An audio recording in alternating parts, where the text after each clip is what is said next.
Oh, am I late? Um, before we actually get started, I'm going to take some time to actually get rid of some of my resin first before we continue on. Because I can sure go for some resin. Anyways, we're back with some more Genshin Impact, and well, I might as well get this out of the way before we well, actually get started with the quest. But if you guys want to see more different stuff like this, you want to, oh, actually, yeah, just see more Genshin stuff in general. Be sure to leave a like, subscribe, and leave a notification. Hit the let's try that again. Be sure to leave a like, subscribe, and hit the notification bell for more. And feel free to leave a comment in the comment section down below. So, anyways, yeah, let me spend some of my resin first because I meant to spend some of my resin, but then I came late and all sorts of things happened. Yeah. All right, you know what? We're trying to go quick here. Where's? Here we go. I got you, boss. Where's, look at there. I've been waiting for you for ages. Alright, I gotta go as this team, by the way, for the rest of the Archon quest. We're just gonna use this team for, getting as much, resources as possible in a short amount of time. I actually do, need the stuff around here. Come on, come on, come on. Please! Another test. Don't leave! Hey, I guess. Let's get it on! born I don't like using Zhang Li's charge skill. Okay. Sometimes it just doesn't work. Sometimes it does. The wrong Oh, 10. Everyone. Everyone hold hands. This is order. Please, come on. Much as I like Zhang Li, sometimes the skill doesn't want to work. It gets really annoying when it doesn't.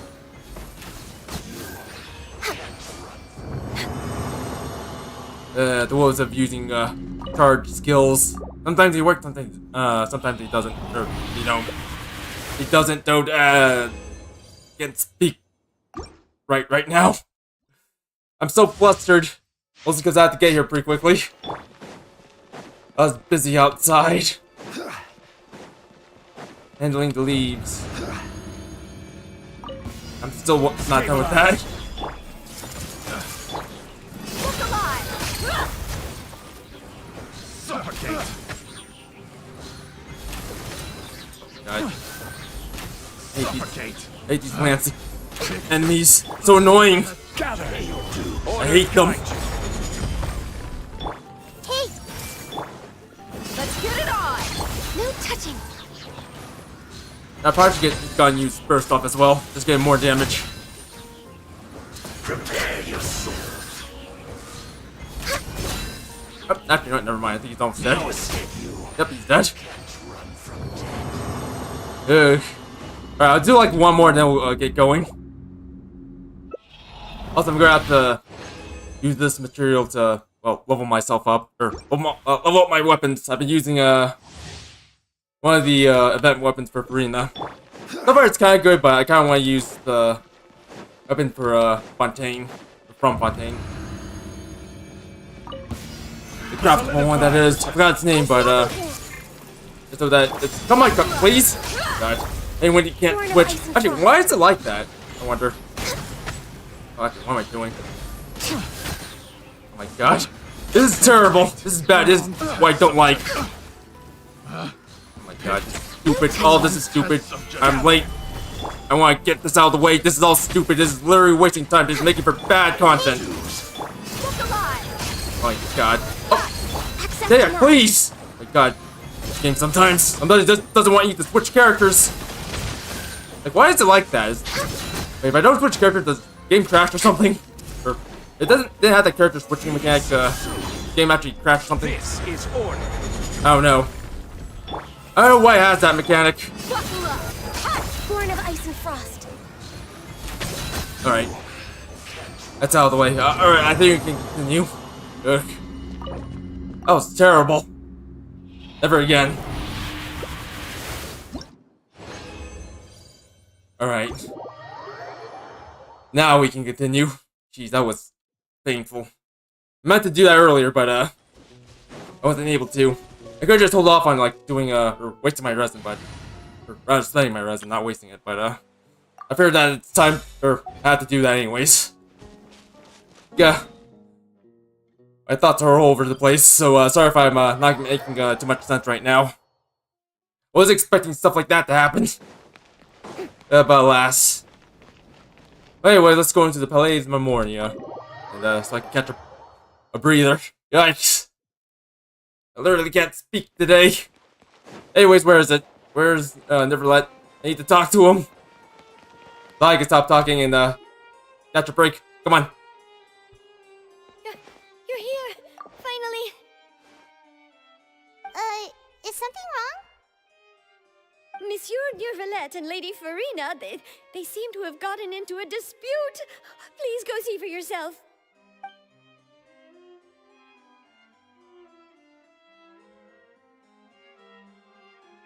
Your fight! Like I said, I've already explained everything. My mind's on And yet Neverlet. the problem has not been properly solved. There is little space for excuses between us. It is not my intention to offend you, but please, tell me where you stand. You are the Hydro Archon Focalor, are you not? Look at this. This is a list of the victims from the recent Poisson incident.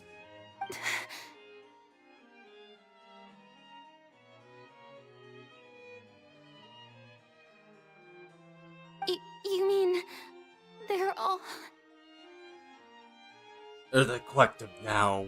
We did not arrive in time to avert this disaster, and I will not have it happen again.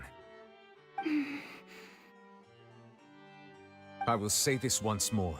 You must tell me everything you know. Yesterday, I found 3 stone slates in some ancient ruins near Poisson. Do you know anything about those? Seriously? You're questioning me like this is a court case now. I don't know anything about that. More like an interrogation scene. Yeesh. But you found them in some ancient ruins, you say?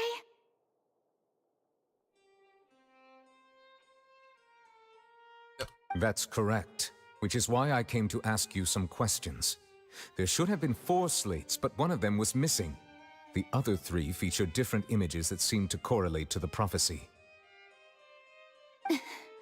The prophecy? The second of these slates depicts the previous Hydro Archon Egeria kneeling before a floating island in the sky, as if confessing something. Do you know nothing of this either? I don't. I've never seen such slates. I'll ask you again. Do you really have no information regarding the previous Archon? My deciphering of the slates indicates that the Hydro Archon Egeria once had to confess to, or apologize for, a certain sin. If anyone would know about it, it should be you. All gods don't have the same secrets, you know. She was herself and I'm me. Is it really so strange that I know nothing? I understand your concerns, but I'm sorry. I just don't have anything to tell you. Forgive me for saying this now, Lady Furina, but I have long known of your various secret investigations into certain matters. There are several indications that you have been investigating the prophecy on the sly. This is not strange in itself, considering that you are the Hydro Archon. But it is strange that you should also claim to not know any of Egeria's secrets, as well as do nothing following your inquiries. You have never been as superficial as you have presented yourself to be, nor are you a fool. And yet, your behavior is very inconsistent.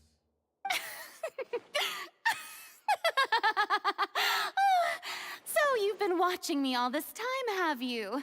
I didn't think you were that type. You... Well, since you know about my secret investigations, then you should know I'm actually working to take care of it. There's no point questioning or suspecting me. You're the Eudix, but you're still my subordinate. You should be following my lead. Just trust in me, your Archon, and do as I say. Never mind whether you can truly convince yourself to or not. It'll all turn out fine. No, I'm starting to wonder. Is she really actually looking into this? I feel like we need to stalk her for a little bit. That's all I have to say. We do not discuss this matter again. I mean, follow her, not stalk her. We're not D'Artolino. Oh, the opera's about to start. Toodles! I feel like she's shirking it. Wait, not your chance. After her.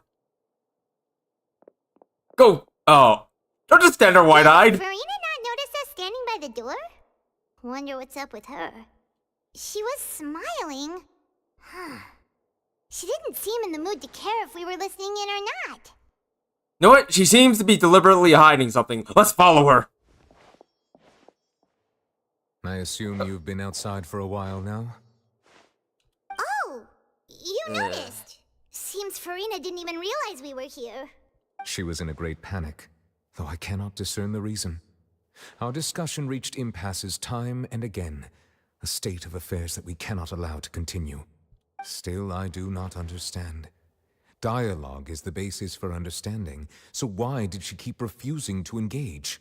I'm afraid the questions alone might not suffice. Let's do some detective work. We need to understand how, we need to make her understand how dire the situation actually is. Let's throw her into the poisson. Everyone in her inner circle has noticed that she is hiding some secret. The issue is her attitude. I fear that she will not reveal anything unless absolutely forced to. We may have to create a situation in which she will have no choice but to speak. Oh? Like what? Normally, people will only reveal the truth when standing trial. Perhaps we must have the Hydro Archon experience just such a scenario. But Furina's seen so many trials, and she's really good at dodging questions. How do we make sure that she won't just slip away at the first chance she gets? We will need to consider this thoroughly, join forces with various parties, and then do what we can. If at all possible, I would prefer to recuse myself from this affair, but we must prevent the prophecy from coming to pass. This may be cruel to her, but all Fontaine is in crisis. The information a god possesses is too precious, and so we must take a chance on this. Oh, in that case, we'll, need help. But who will lend us their aid to do such a thing? Oh, I think I know who to call. Let's call Charlotte.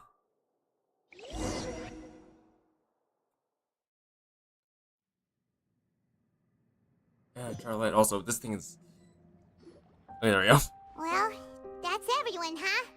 Speaking of which, it was pretty smart of you to think of hiding here. Also, why don't you kind of starting a little bit? Poisson was just involved in a disaster, so it's presently devoid of people.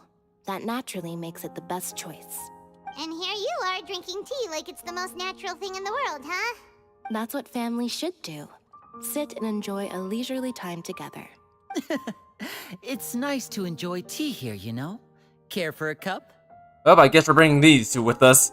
Also, kind of makes sense that we're bringing these two since they're the ones who are the closest to the thing underneath the opera house. Lend me your ears, everyone. Or perhaps one of you might like to start us off. How about you, friend? Me? No, I don't think I can. Oh my goodness, this is like... No, I think we met a lot of awkward pairing ups before, but this has to be the most awkward one out of them all. Then, how about you, good sir? I fear that I will cause the mood on this boat to become as somber as it is in court. This is so awkward. Well then, I guess we're lucky we've got a local like me to organize things. Wonderful, the spotlight at last. I guess I'll be facilitating things from here. Now, the only way to make this meeting awkward is to bring Worthley into this. Early him. Now, then everything would be super awkward. That was a little long-winded, don't you think? But Chlorine's fine. She can be over there. Oh, you might be right. Anyway, to cut to the chase, our friend here, the Traveler, has brought us together to discuss something. As for what that is, well, let's start by saying that we'll be pooling our efforts together to create a series of traps. Oh, how intriguing. Well, it's just an expression, really. One that I just learned from Chlorand, and used on the spot. So, let's invite her to explain in detail. A round of applause, please. Huh? Didn't you say that you would be facilitating this? Oh, come now. Your work doesn't involve much public speaking, right? This is a good chance to practice. You might even pick up some fancy oratory tricks to impress your boss with in the future. personal space mean anything to do, Navia? Like, seriously, she's really close. I see. And what does my boss say? Cause, I mean, He is glad that you consider him your boss. Do go on.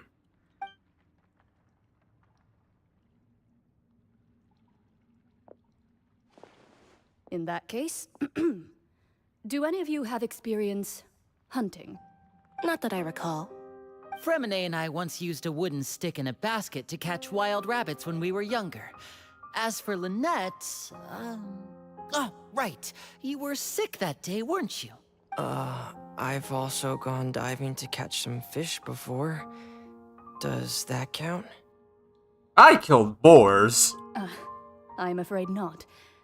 You may or may not have heard, but Fontaine once played host to a group known as the Marechaussee Hunters. Though that was their name, they did not hunt animals, but rather various monsters left behind by the ancient dynasty of King Remus. Today, Fontaine's monster population has already thinned greatly, so the hunters have blended back into society, taking up arms in other lines of work.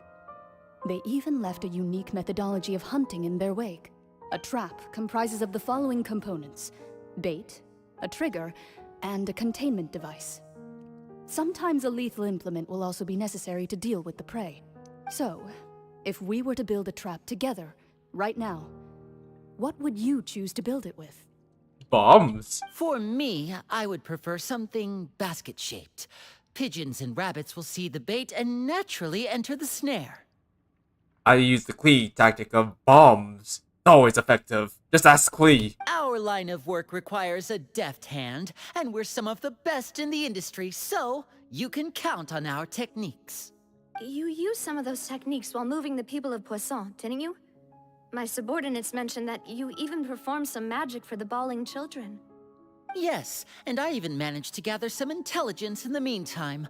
I'm quite the multitasker if I do say so myself. I'm afraid I can't claim that as my strong suit. I prefer more stable methods, like placing bait in the water and waiting for the fish to come within reach. That's the kind of method I would count on. Wait, like fishing, Fremine? You know, you just call it fishing. Calm and steady.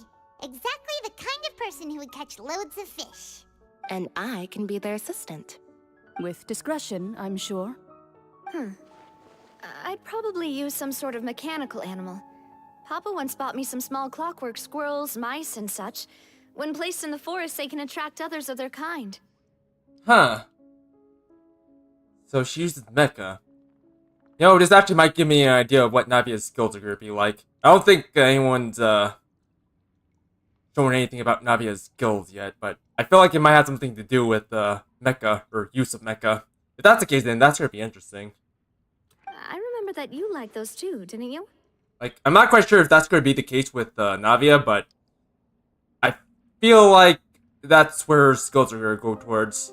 Just mecha usage. Again, this is like mostly conjecture on my part. It's like just conjecture. I'm not entirely sure what her kit's going to be, but this is literally me hypothesizing that it's going to be mecha. I did. And that would be a good way to go about it. If they're realistic enough, animals of the same kind will follow them all the way to the trap. And speaking of which, Clorinter get a gun! Just like what we've seen during the whole prison, the quest. What about you, Monsieur Neuvillette?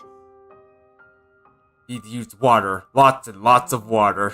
I fear I do not have any related experience. Oh, come on, you'll use water. Lots of water to take out the prey. That makes sense. You usually solve problems directly, without the use of any such tricks. Yeah. But I do have one more question for you, monsieur. If we were to create a trap now, how would you design it? I would like for it to be effective, but bring no harm to the prey. A more gentle trap would be ideal. Kind, as always. However, our intention doesn't necessarily change the containment device and the type of implement we need. Also, you know what? Before we continue, I'm just going to call it... Like, I'm really going to call it now. Navi's going to be using mecha for her skills and bursts. Okay, maybe just her skill, but it's going to involve Mecha. She's going to be the Mecha lady. If we wanted to kill the prey in one strike, Oh, we yeah. would need a powerful implement.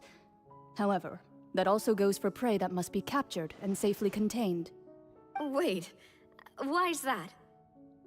Only a hunter who's a true expert at subduing their prey can snare it without harming it. The line that divides life and death is often exceedingly thin. Hello, Moonlight. Hello. So, are we going hunting together? You know what? I just have a solution that we could all use. It'll fit everyone's, tactics. We'll use a taser on Furina. Huh. We hadn't thought of seeing ourselves as hunters. It kinda works, but maybe it's still not the best metaphor. We'll bring out Kokumi and, the official. Let's get a tase composition with us. If our means of capturing and dealing with our prey is to put them on trial, then the hunting metaphor is actually quite accurate. But we shall require much more courage than any hunter to judge a god, a being whose seat is an exalted throne. Yeah, that's right. Oh, so that's what's going on. Sounds very interesting. Also, how you doing, Moon? Keeping well? Also, Florian's hunting metaphor was just that, a metaphor. We'll not call this a hunt because that's not what you should do at the present. Nor has it the relationship between you and Furina reached such a dire stage. What you need is simply the secrets she is keeping. Attempting to take the secrets is an act of sacrilegious disrespect, but must be done to prevent Fontaine from sinking into the waters as foretold in the prophecy. There's neither hunter nor prey, but there must be a trap. That is what you need.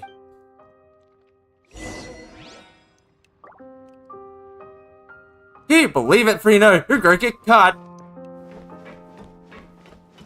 Don't worry, guys. I caught Furina. Here she is. I'm going to turn her over.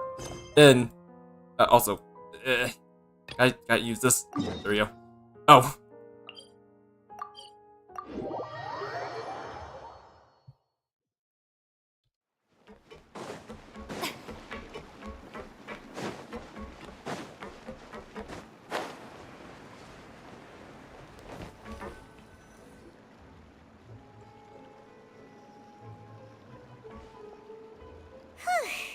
It's been a tough few days, hasn't it? So much has been happening. Those meetings sure did make me hungry. I wonder what's for I dinner. didn't think the meetings would go on for so long, but everyone seemed pretty fired up, huh? Paimon thought they'd be at least a little frightened. Well, Fremine was, now that Paimon thinks about it, but everyone else just looked a little surprised. Do you feel more confident after the meetings, Paimon? Well, it's hard to say. Paimon doesn't have any experience with this sort of thing. But with you around, Paimon sure will do great. After all, you're the most reliable person in the world, aren't you? Huh? Something wrong? Did you just pour some tea? Paimon didn't notice you doing that at all. I didn't. Then what's that? Someone's trying to assassinate us. Paimon's never seen that cup before. First Navia, it's now us. Don't be frightened. I'm just joining you two for tea. I merely refrained from saying anything till now. That voice! That voice we heard! Back in the Tumaru! Who's that voice? But there's no one here. Aw, have you forgotten me already? I thought you were Furina, but you're not Furina, but you're someone else, and I wish you were Furina, but... Wait, you are familiar. You're the voice we heard from the sky in Sumeru. The voice from the sky, I fear that description is wrong. Though, not completely wrong. Also, you know, that little voice crack at the end there, she kind of reminds me of, Yai a little bit. Just a little bit. There's a little bit of a sultry tone to it. You're feeling lost now, just as you were feeling previously. I sensed that confusion and thus came to you. Hello. Guiding people is an irresistible hobby of mine, after all. Hello, Poison. Yeah, of course. Definitely no long time no see. Guy just disappeared on us for a while. Also, who are you and what do you want with us? Consider me a passerby, just accepting a commission from my friend's disciple on a whim. You done with school yet, Poison? Also, I'm just gonna keep going with this. Friend's disciple. Oh wait, Oh, of course it is. I had to ask you. Will Fontaine's prophecy come true? Oh yeah, that's the person Mona sent for. The prophecy. Yes, what has been prophesized will be fulfilled. You may view such things as the history of the future. Was? Go on, Poison. And? What? Then is there any way we can stop it? I believe you have witnessed a failed attempt with your own eyes.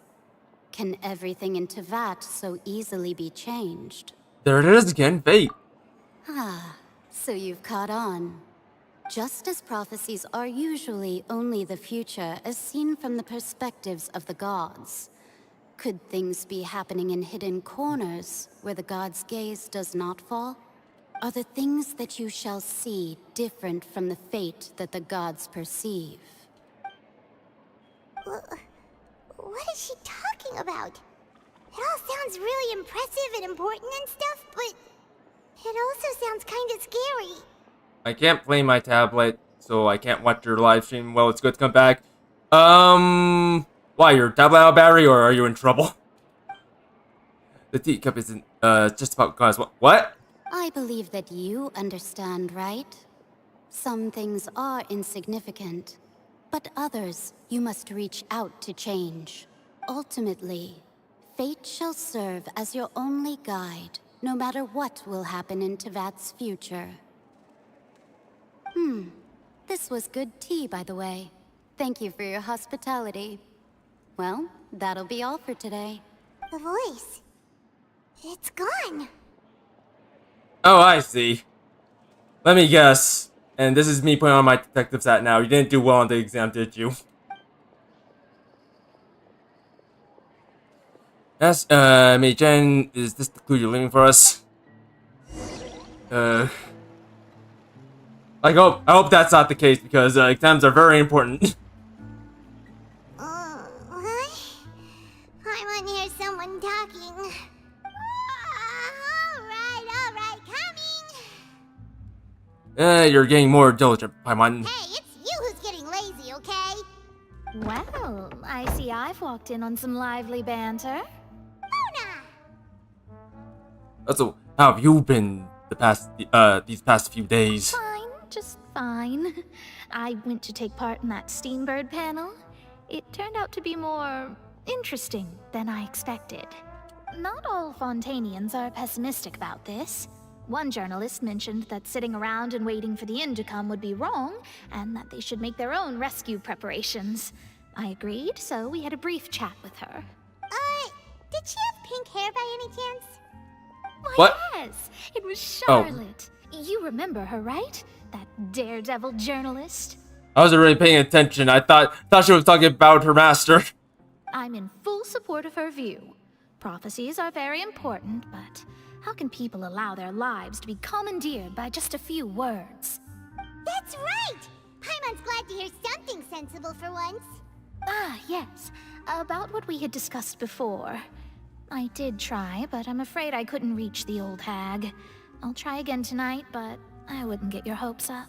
Don't worry, I talked to Ann, so she didn't send Ann to talk to us. Huh?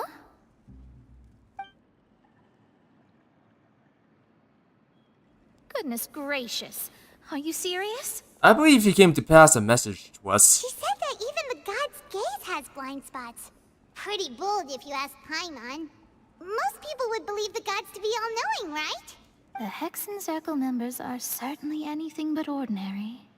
As for the mage named N, the old hag has mentioned her a few times. She said that N's sense of direction is incredible, and that she loves guiding those who are lost. But I've never met her, and if she were still alive, she'd be... well, suffice it to say that the hag's at least a few hundred now, and N's been around for longer than that. Whoa. The Hexen Circle sounds like a scary group. But they must really stay in shape to live so long. Their abilities alone are pretty terrifying. If she came to see you personally, then the problem you're facing must truly be of great importance. Well, it's not like Paimon could understand anything she said. Yes, she was quite cryptic, but I suspect she means that there is still a way to turn things around. She didn't say when or what that would be, though, so perhaps it is something that you cannot know right now. True, her words were meant as a helpful hint, but when will we realize their value and meaning? Was that the best answer that my question could have gotten? Traveler, Paimon, are you two alright? Oh, we're fine. We're just a little down right now.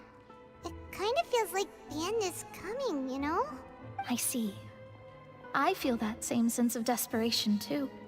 I guess you could consider me someone who has often witnessed fate. So far as I have seen, it cannot be swayed. But even so, I still hope for, and believe in, miracles. Astrology is eternal and rational, but fate may not be. It is cruel, but it can also be beautiful. Perhaps that's what En was trying to tell you. Not to lose heart, and to believe that what you are seeing playing out before you is not yet set in stone. I did originally think of steering clear of all this, but I couldn't. Even if this is all futile, I still wish to help everyone.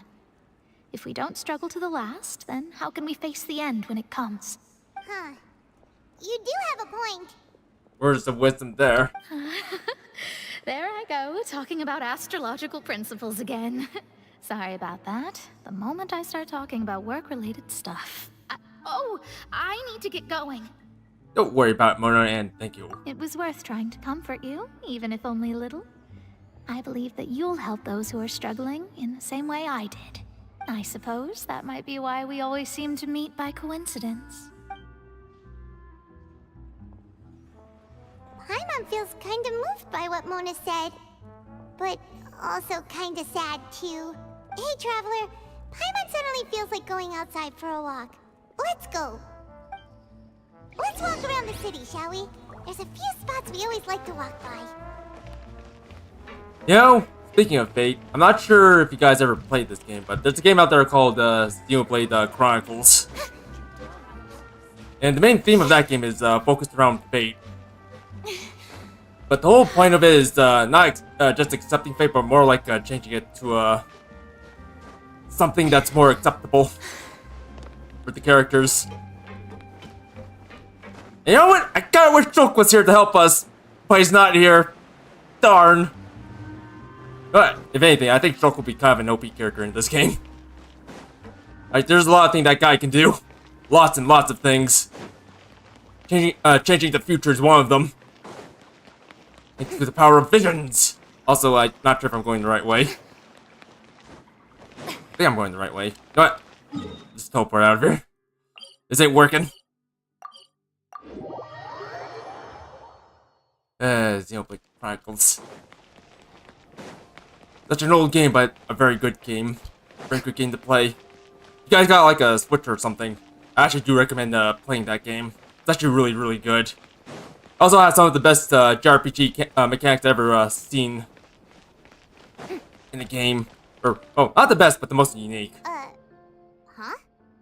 Our names are written in this newspaper. What's going on? We're famous! Let Paimon see! The underwater stronghold, the Fortress of Meripede, has continued in its noble autonomy. But that does not mean that others cannot interact with it. My recent attempts to enter the fortress bore little fruit. Huh. Guess Charlotte still hasn't given up on that. Thus, did an Outlander friend become the focus of this report. A blonde adventurer with their white fairy, legends trailing in their wake. It is said that this mysterious traveler once visited the underwater fortress. So while the fortress's interior remains a mystery behind closed doors, do not fear, for the tales of the traveler contain surprises in spades. Journalist Charlotte's biggest scoop yet, the Traveler's Trail, World Walker. Huh. Charlotte took so many awesome photos of us and we never even noticed her. She hasn't been able to get a hold of anything at the fortress, so since we're easier to find, she's using us as the subject matter instead? That sure seems to be the case. Ugh, seriously? Well, fine. Those headlines and photos do look cool, so Paimon will forgive her this time. Yeah. Oh, we got more to look at. Also, boys, you still hear, your silence speaks volumes right now.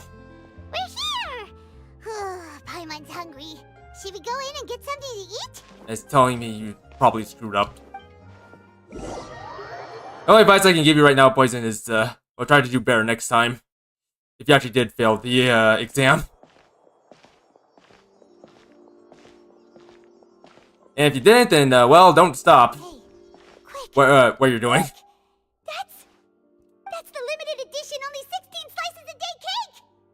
It hasn't sold out for the day? It was so delicious the last time we tried it.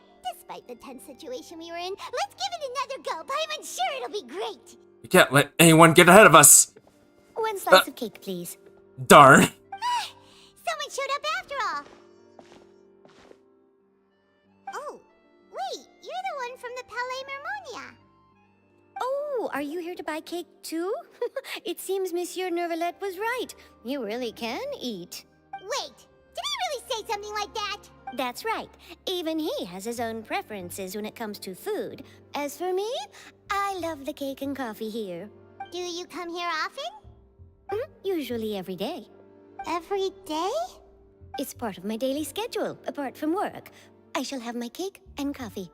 Then what if someone told you one day that this place would be closing soon, and you wouldn't get to eat cake here anymore? What would you think? But why would it close? Well, Paimon doesn't know either, but maybe the waters will rise tomorrow. You know, like in the prophecy. Paimon, that's pretty blunt of you to say that. Oh, the prophecy. To be honest, I haven't paid much attention to that. No, still, even if there'd be no more cake tomorrow, that wouldn't keep me from having some today. But what if the world will end? Why?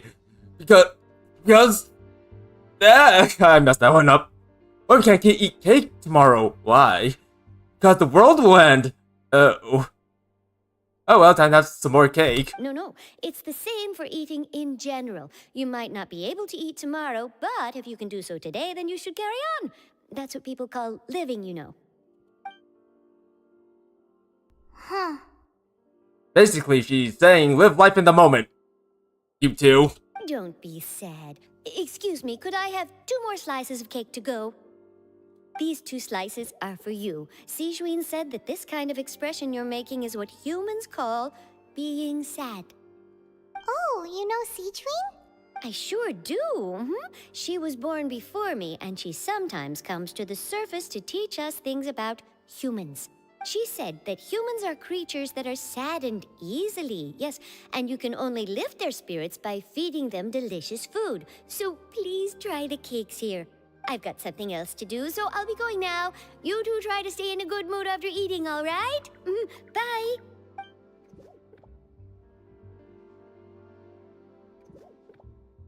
And there she goes. Yes. All right, let's dig in. Paimon's sure this cake will be delicious. It's more delicious than last time, and the flavor gets even better with a sip of tea. It sure would be nice if we could come again tomorrow. Sure would be nice if we could always eat delicious food here. Yep. I kind of forgot last time, but did we ever figure out who actually put up those actually no, I think we did. I'm about to say did you ever figure out if anyone like who put up those prophecies or those slates regarding the prophecies? Oh, we're near the Steambird office. Let's Oh. go look for Charlotte and have a chat. There's something happening over at the Steam office, and I hope that doesn't get in the. Oh my God, it's getting in the way. All right, fine. Please don't be in the way. Wow! If it isn't the Traveler and Paimon! Oh, have you seen the article I wrote about you? Ha! You've got some nerve! You just just to make some quick mora. Can we negotiate a profit split even though I don't need anything from you? Oh, you needn't worry about that. I heard that you were in Poisson some time back, so I sent you a letter to discuss just that. It appears you didn't receive it, though. It's all right, though. I've set aside the amount intended for you. I've even set the table with some food. Really? Oh, you're the best! You're almost a little too easy to win over, Paimon. If I were a journalist with ulterior motives, you'd be in trouble now, you know. Oh, Paimon knows you're not like that. Still, what brings you here all of a sudden? Were you looking for me? When Mona mentioned you, we thought of coming to see you at work. I see. It seems you've already bumped into Mona here in Fontaine. So she mentioned me? What did she say? She said that you're a real daredevil of a journalist. Nice.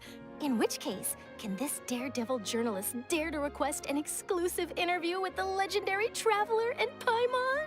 Huh? So your article in the paper today doesn't count? Oh, of course it doesn't. That was more like live photography. What I'd like to do is dive deeper and ask you to talk about the things you've seen and experienced. You seriously want to interview me? Yeah, are we even qualified enough? Of course we are, Paimon. Alright, well, come on, let's go grab a seat. This is gonna take a while. Why not? If I say you're worth an interview, then you're worth it. But not right now, of course. I'll need a few days to prepare. Oh, in that case, we'll just chat when you have the time then? Oh, so that's a yes? Ooh, splendid! I'll tell the editor-in-chief immediately. I'll have to apply for lighting, a venue, some props, and... Oh wait, you're gonna record this. I need to get my hair done. Whew, so much to get done now. Talk to you later. I mean, seriously, look at that cow look over there. Look at it! Wait, Charlotte, Paimon's still got a question for you. Like over there. Look how bad it is. And what's that? If, just for example, Fontaine were to be flooded tomorrow, what would you do today? Huh. That's the prophecy you're talking about, isn't it? I mean, I do hear about it often, but I've never once thought that the day could be tomorrow. If you're seriously asking, then I might try and think of a way to leave Fontaine. Oh, but I'm still a journalist first and foremost. That means I have a duty to be reporting from the scene. And secondly, I wouldn't forsake my homeland that easily. From what I've seen, most people don't know what they'd do should the worst come to pass. In truth, it might be better just to behave like normal rather than worry over such an end. So in all likelihood, I'd probably still be prepping at the office for that interview of ours. I know what you're thinking. That sounds a bit sad, but I've always believed that it's best to do what you enjoy. A lot of people around here are sure just living in the moment.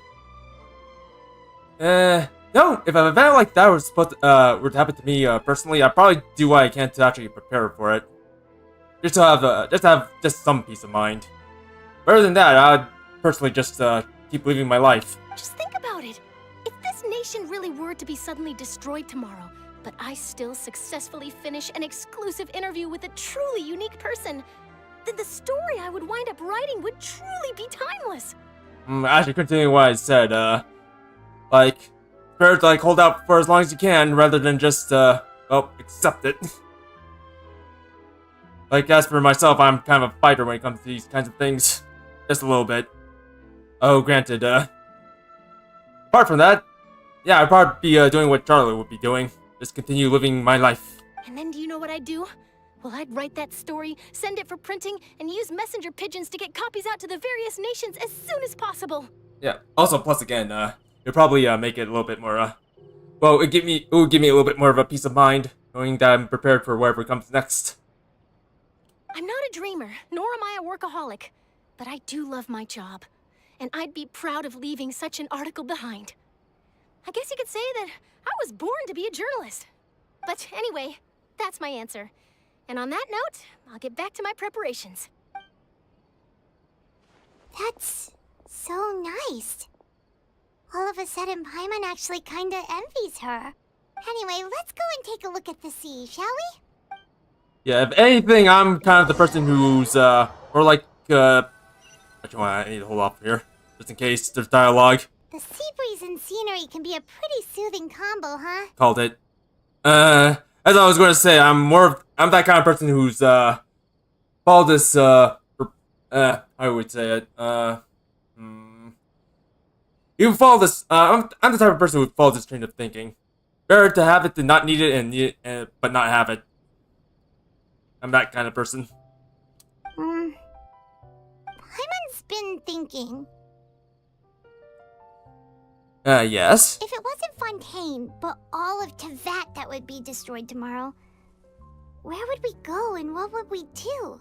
Paimon? No, Paimon should ask, if you could choose, what would you like to do? If I could choose, huh?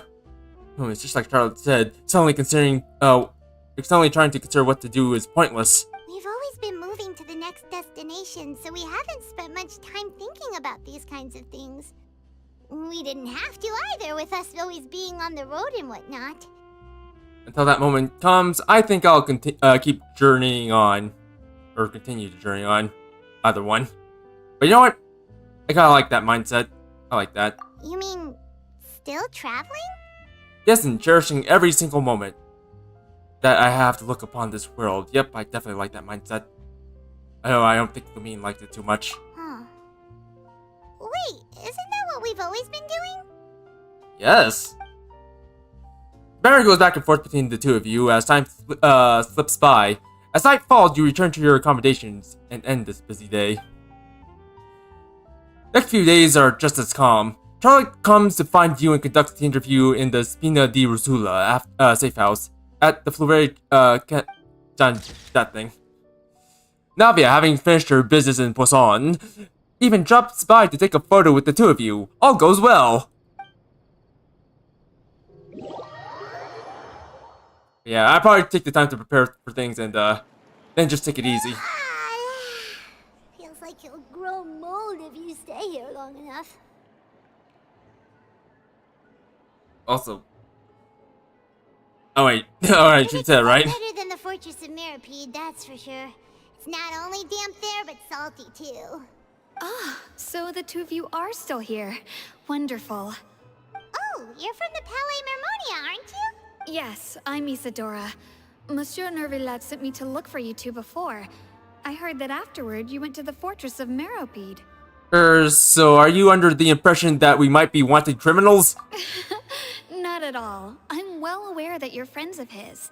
Actually, I'm here to pass along a message from him. Well, I cleared my name, oh wait, let's hear it. Yes, inside the Opera House. The Maréchaussée Phantom has declared the incident a small-scale riot. A riot? Oh wait, I mean a riot that's going on right now, oh no! Well, that said, I don't personally think it was that serious. Lady Furina was watching a performance at the Opera House, and while she was resting during an intermission, some other audience members suddenly started harassing her, loudly accusing her of doing nothing about the prophecy crisis. And before she could respond, others started to join in. The crowd continued to grow, and protests against the Hydro Archon started to break out. So people have started to put the blame on Furina. Guess they finally found an outlet for the pressure they've been under due to the prophecy. I agree. People will naturally rely on gods, as is customary. But the moment people feel threatened, gods are also the first to be blamed. So what happened after that? Is Furina okay? I wish I was there to see it. Seeing that the situation was spiraling out of control and that further argument was pointless, she claimed that she'd gotten tired of this and left in a hurry. The Maréchaussée Phantom had their hands full maintaining order and did not catch where Lady Furina had gone. Only when things had stabilized did we realize that she had gone missing. So, you mean she's still missing? That's right. The Maréchaussée has dispatched many people to search for her, but we don't have any leads yet. That said, I don't think there's much to worry about. She is a god after all. Even if she were to fall into the hands of rioters, what could ordinary people do to her? I don't understand the situation. Such grand and intoxicating instance. Good. Monsieur Nervillet sent me to tell you about the situation, but he didn't say anything else. Moon Star. Don't worry, this is more than enough to go on. Thanks for keeping us informed. Ah, is that so? Well, alright then. In that case, you two take care. I'll be heading back to the Palais now.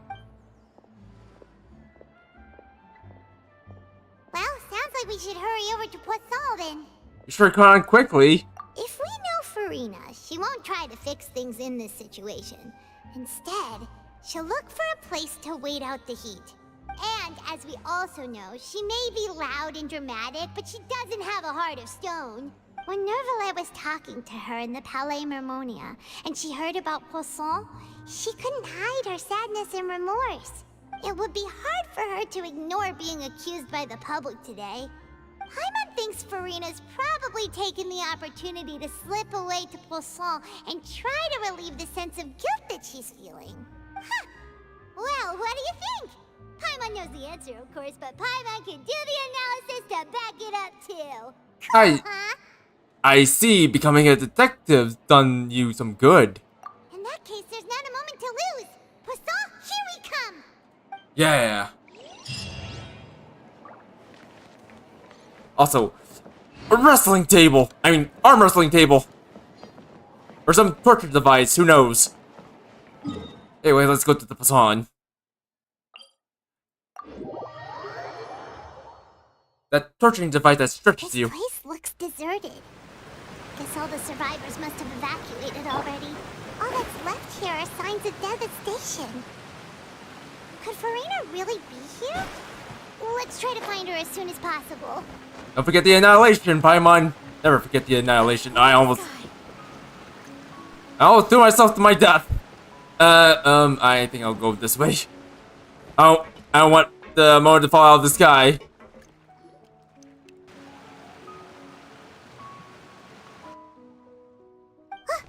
That's Furina, right over there.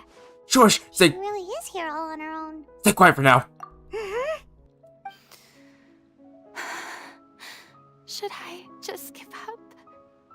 This is all meaningless. Oh no. You turned to a Nautilus. What was meant to happen did happen after all. Everyone's dead.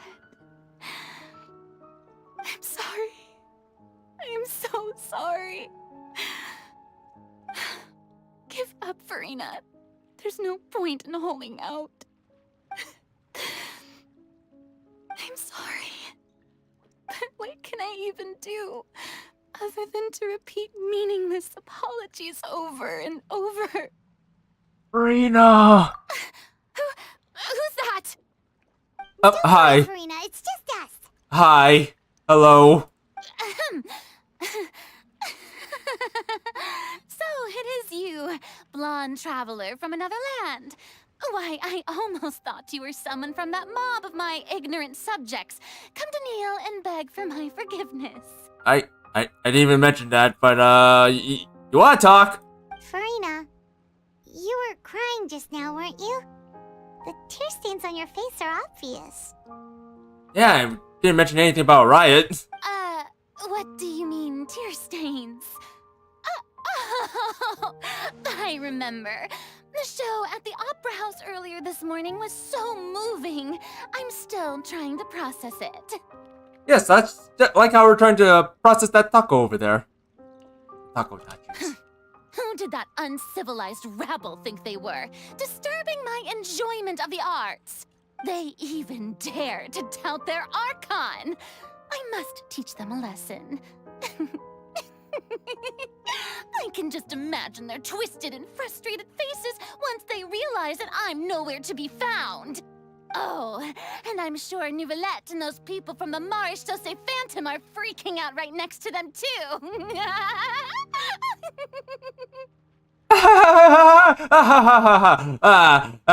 You know what? I was about to say that too, Lumine. Stop trying to act tough, Furina. Of course not. Hey, there she is! The Hydro Archon's over there! Not me! Quick, after her! You want the blue one? Furina, those people seem to be after you. They are? They're just some rabid fans who want to cut the line because they haven't been able to meet me in person, aren't they? That's against the rules. I can't let them get their way. But you have to. Furina just ran off. Quick, we have to catch up with her.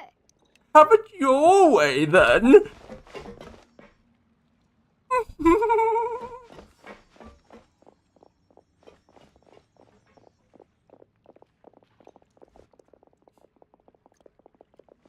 Oh my god, it's gonna turn to a Benny Hill montage. Oh, nope, never mind, it stopped. I was like, half expecting Benny Hill music to play.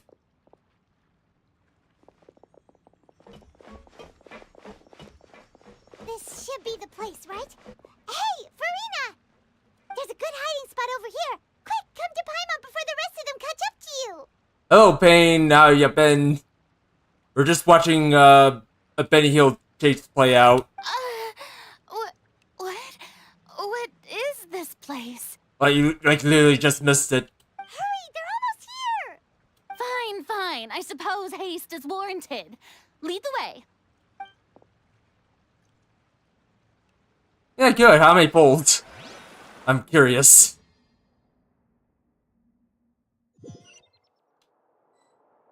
Also, watch out, Frina. It might be a Baron. Oh, never mind. 30. Nice. Paimon's exhausted.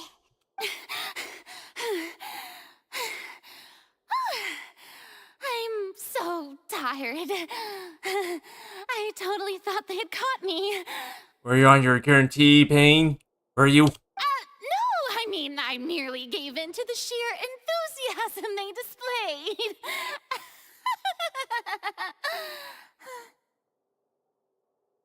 No? Alright. Someone else wanted the 50-50. I'm a little bit salty right now.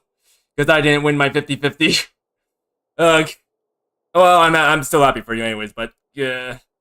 I think only what won my 50-50 once in this game. Like only once and that's it. I think it was on something on my tongue. Nilo. There we go, Nilo. Also, this place is not what I call soundproof. You're right. Yep, that's a good girl. And speaking of soundproofing, I was thinking about getting some soundproofing for my room later. I've actually gotten that set up. I have to get that later, and also, Earthshake! What's happening? The ground's shaking. Is it an earthquake? Artifact farming? How do you... Alright, Pain. Level with me here, but, how do you artifact farm? Or, what do you look for when you're artifact farming? So another disaster has struck. I suspect someone's drowning! Yeah, a quake of this kind preceded the flooding in Poisson, didn't it? It can't be. It's happening again. Well, there's no need to worry too much about that. Neverlette's made some emergency plans, so the evacuation should go a lot smoother this time. Crit subsets. Alright, there's your problem there. Alright, you wanna know how what I look for when I'm artifact farming? Or rather, what I focus on? I don't focus on substats. Nope, I don't focus on substats at all. If anything, I only focus on the artifact set and the main set. That's it. As for substats, I don't really worry about them too much because the way you look at artifacts is kind of like looking at a cake. And humorously enough, we just had cake. So basically, with the cake, you have your whatchamacallit, your bread, your frostings, and then the cherry on top, like the condiments.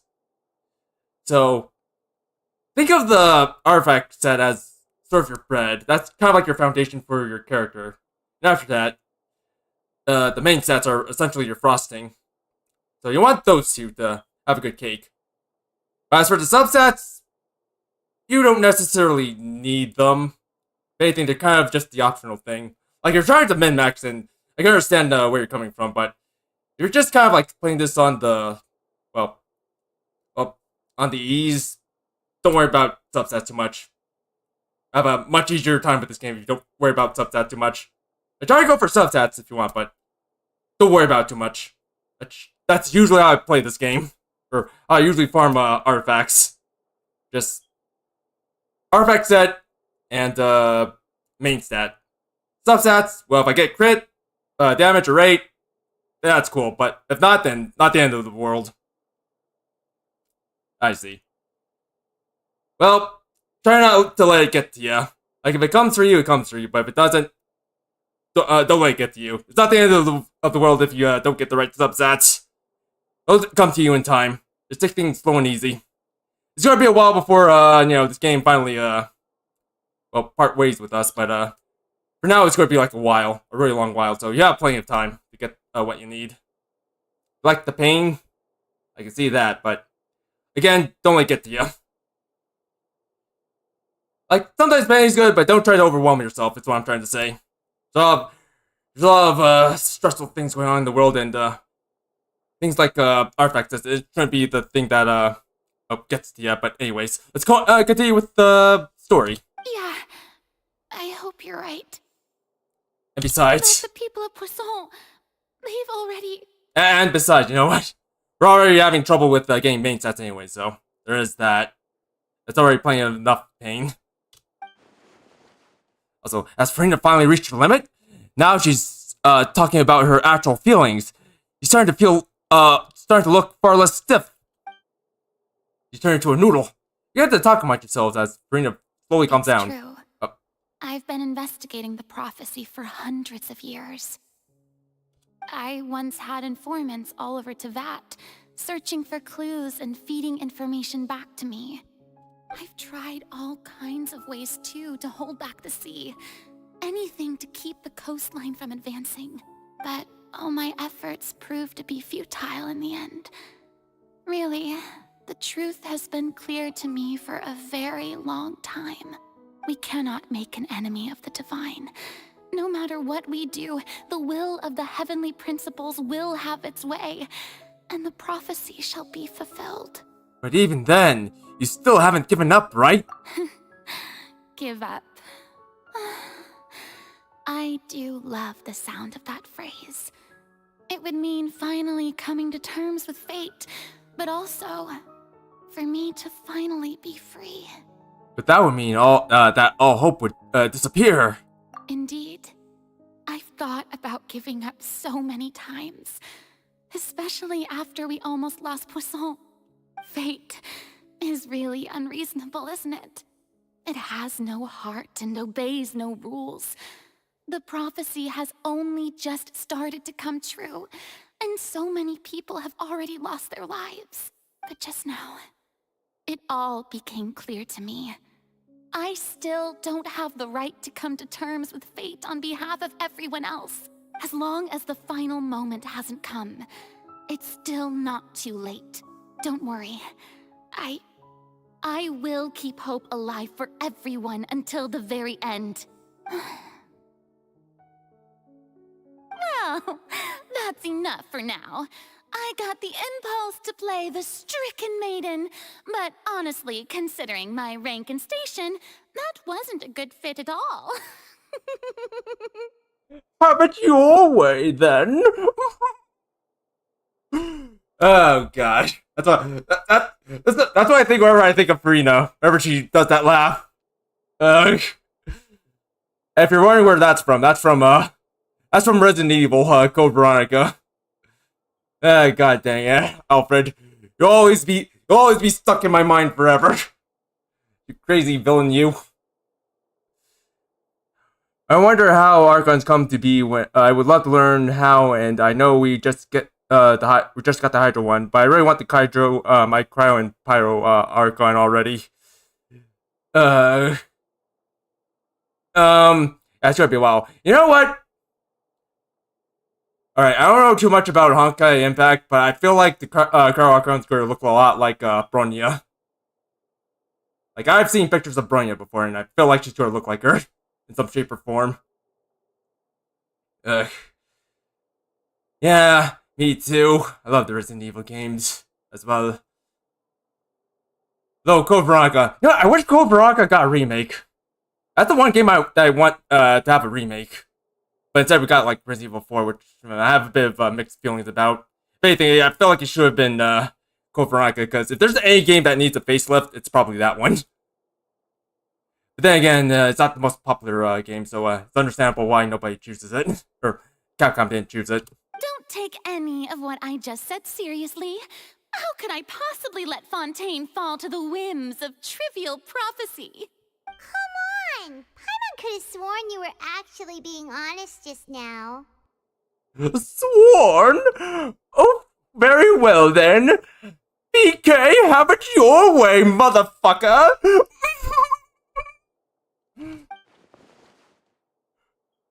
Rena, don't ever do that voice again. Although I don't know what you might be keeping from everyone. Share my burden. That's impossible. It was fated right from the start that this would be my duty alone. But you can't do this alone! You need the power of friendship! That's how these shows work! Or games work! You need the power of friendship to win!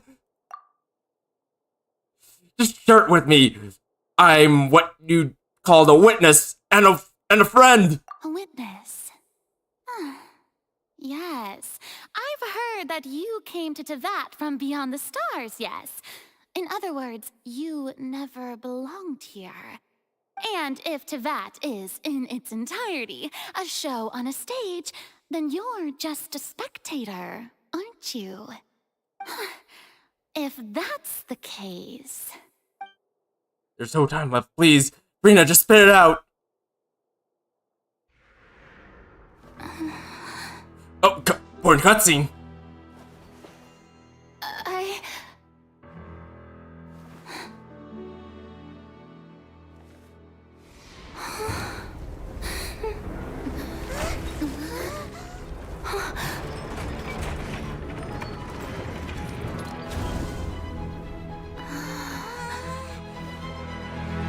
Amazing!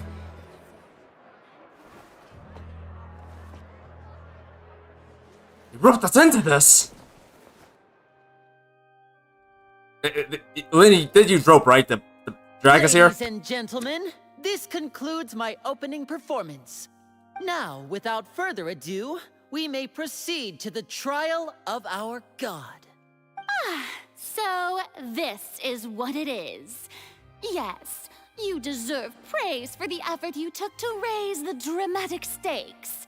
Do not forget, however, that I am Fosalor, the god of justice, the embodiment of justice itself. Does it not strike you as even the least bit absurd to bring the very concept of justice to trial? May I interpret these words as your refusal to stand trial? In that case, you will have the opportunity to defend your honor through a duel. You would draw your blade against a god? I see. It seems like you have made up your mind.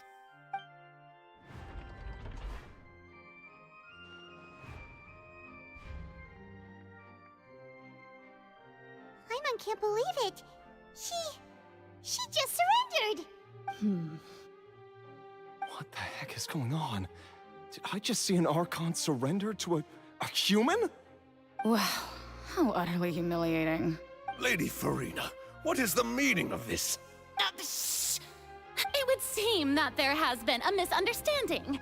To be clear, the raising of both hands is not always an indication of surrender. Yeah, because she would never hurt a friend. Wink. Looking for excuses again, huh? I raised my hands just now to indicate my acceptance of the trial. No duel shall be necessary. I will admit that I've been running away for a long time. I'm sorry, everyone. I was unable to protect the people of Poisson. It is my duty to stand trial for my crimes. You are not the only ones to be disappointed in me. I, too, am exceedingly disappointed in myself. But now, it is time for the Hydro Archon to show you her courage and resolve. I, Furina, will use this trial to show the world the true meaning of justice! This time, I will protect you. Applaud and rejoice! One of the most outrageous and fantastical arcs known to the opera epiclese is now unfolding before your eyes. Mark my words, this shall be one of the most exhilarating and brilliant shows ever to grace the stage of Fontaine! The trial of the Hydro Archon, Focalor, will now begin! Woohoo! Oh, now we're making history. Why does it feel like Furina just took over the whole thing? Like, come on! Didn't she just get forced to stand trial for her crimes? Also, even though she's still acting super dramatic, she is taking this seriously this time, right? Sounds like it. All right, then. Who will be my opponent in this trial? The court asks the prosecutor to please take the stand. Thank you, Your Honor. I guess we're doing this again. Is that so? Very well. Then please speak, witness of Tivat, my accuser and fated opponent. We're so close to getting her to tell the truth, and it turned out like this in the end. It's okay, though. As long as we can defeat Furina in court, we still have a chance to figure everything out. Well, it's time to do the Ace Attorney thing again. Also, please allow me to ask, as a final question before the trial begins, just how much work did you do to force me onto this stage? Well, we did do a lot of prep after the meeting that day. I can go over the tasks assigned to the Spina di Rosula, since they were rather straightforward and easy. Navia, the president of the Spina di Rosula. Alright, fine. I just looked off to the side and, kind of looked like our stream is dying a little bit. I think we should be okay. It'll fix itself. Most of the people who participated in the disturbance this morning were my subordinates. Oh. They changed into plain clothes and came to the Opera House as regular audience members, waiting for the perfect opportunity to incite insurrection against you. The people's resentment against their Archon has been building as more and more of the prophecy is fulfilled. A spark was all we needed to turn smoldering anger into a flame. Moreover, according to our understanding and analysis of you, when something like that occurred, you would likely flee the scene and head to Poisson by yourself. So, we arranged for a second group to lie in wait there. So, you mean, the ones who scoured the settlement for me were also from the Spina? And their goal was to force you to step into the giant magic box so you may personally participate in the greatest magic performance in all of Fontainian history. That's right. That house was a magic box, rather than someone's residence. As the super ultimate version of the setup that I used when I first performed at the Opera Epiclese, the volume of the box was increased by a whole order of magnitude, and the distance it traversed was the entire gap between Poisson and Areneas. Its cargo, of course, was an Archon instead of a human. Don't forget about me, Traveler! My thanks, Furina. Without your help, we could never have pulled off such an extraordinary performance. You're welcome? Of course, this performance was only made possible with Father's support. The House of the Hearth spent a massive amount of labor in Mora to pull this off. We had to select a location, construct the giant magic box, dig a tunnel, and open up a path through the water. It was a lot of work for all of us. So, in other words, the earthquake that we felt within the giant magic box was just a normal tremor from the transportation of the whole house? That's right. It wasn't a sign of another disaster to come. Sorry about that. Then, I can guess Nervilette and Cloran's parts. You gathered a crowd, prepared a stage, and made sure that the champion duelist would be immediately ready for a fight. Also that as soon as I appeared on the stage, the trial may commence without a hitch. Am I right? Yes, that is correct. Well, Clorand, I must commend you for your courage.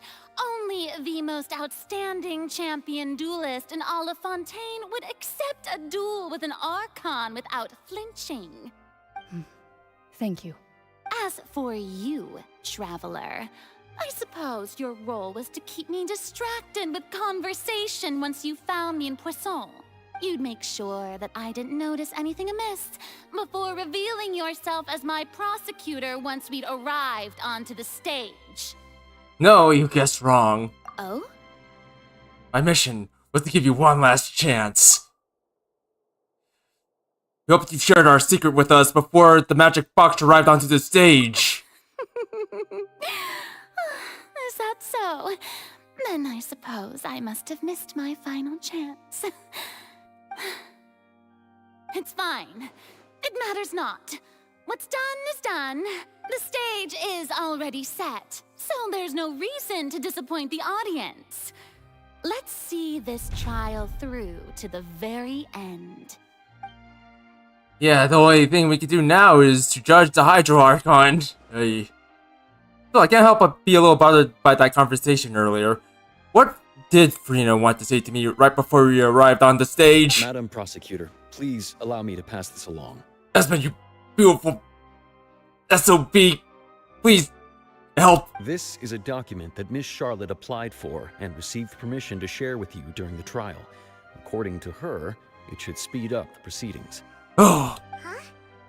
Charlotte wanted to give us something? Oh, so she's here too! Hey, Charlotte! Oh, let Paimon see.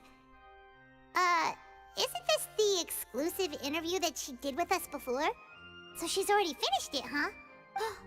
Wait, then that means this document is a perfect timeline of everything that's happened ever since we stepped foot in Fontaine! So in other words, we can refer to this anthology of evidence every time we want to use something from our journey as evidence for an argument! It's a super practical gift, though, thank goodness. Let's quickly confirm the information in it. Just think of it as a refresher, alright? Okay. You defeated the Hydro Archon in the very first duels you took part in at the Opera House. That's one for the history books, alright? Yeah! I didn't think that you'd wind up getting to the bottom of the case I'd been following all this time. I guess you could also see this as a happy coincidence. Yeah! This is the first time Monsieur Nervillette had a difference of opinion with the Oratrice. Even the Hydro Archon can't figure it out. Yeah! A Fatui Harbinger. She's an extraordinary person. Her instinct must mean something. Yeah. Also, The fortress of Meripede was almost destroyed in a single day. That I didn't witness that scene personally will always be a source of professional regret, I think. oh, yeah. According to Monsieur Nervillette, both Child and that whale should have been in the primordial sea at that time. Yeah. So now they're falling to the seawater. I nearly lost my awesome friend Navia. To be honest, that still gives me shivers. Yeah, Charles became one with the collective consciousness. That's really, really creepy. Done with then. The words of someone as extraordinary as a witch can probably only be truly understood when something surreal happens to you. Yeah. Also, ow. Do I leave? Oh. The prosecution and the defense are both in position. The trial shall now begin. Oh, come on, Nervillette. There's no need to repeat all the unimportant legalese. Just fast forward to the part where the prosecution lays out my offenses. As the defendant and the lead actress of this performance, I still haven't even been informed of my supposed guilt in all of this. Of course, it is only natural for humans to struggle to understand the actions of a god. However, you will need more than that to convict me of a crime. That's true, but my charge here is unrelated to your conduct as an Archon. Instead, I would like to charge you as a fraud who's never been the Archon in the first place. Dun dun dun! Also, you know what? I have sinking suspicion that she wasn't that. What was that? Lady Furina's a fraud? Hey, I came here thinking that we were going to try the Hydro Archon for forsaking our duty, but did I hear that right? She's not our Archon at all? Charge accepted. Oh. Lady Furina, do you plead guilty to the charge? Lady Furina. Oh, we got her good. I plead not guilty. How can I be guilty? There is no way that I, Focalor, otherwise known as Furina de Fontaine, a member of the Seven and the Regina of all waters, kindreds, peoples, and laws of Fontaine, could be anything other than your true Archon. Yeah. Even though Lady Furina can be rather eccentric, isn't it going too far to doubt her very identity?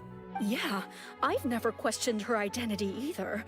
Sure, Lady Furina can be super irresponsible, but what grounds does that prosecutor have to make such a huge claim? I have cause to believe that common sense will prevail in this case. Many of the members of the audience have known me as the Hydro Archon ever since they were born. There would be no fooling their memory. See? Even the Oratrice has decided to show me its favor. Are you sure you want to commit to a charge that will never be upheld? If you wish to drop the case, I can promise you as the God of Justice that you will not have to face trial for making a false accusation. We will treat everything that's happened as a dramatic spectacle and move on with our lives. What do you say to that? Huh. An argument with near impossible odds, huh? We have to not only refute Furina's claims, but also overturn the long-held beliefs of the people.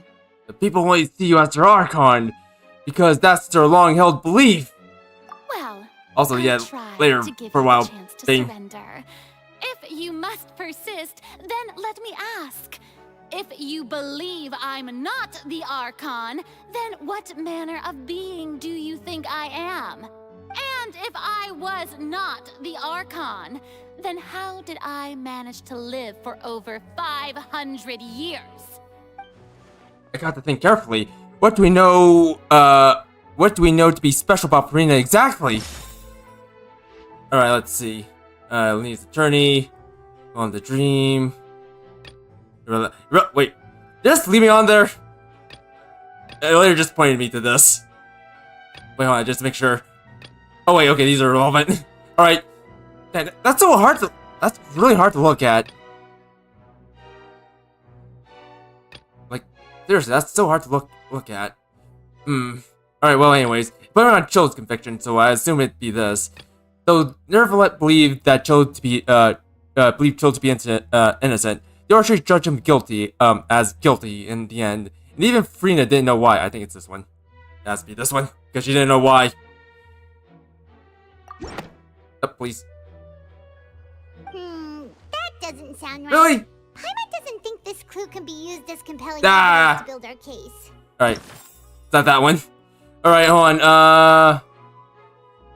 Okay, she revealed that she already probed Furina on her own and believes that it's not possible that Furina is really not the Archon. But she's actually afflicted with some kind of curse. Also, I feel like that might not be it. I feel like it might be this one then. I wasn't really reading through all of these, but you know what? Let's check this one.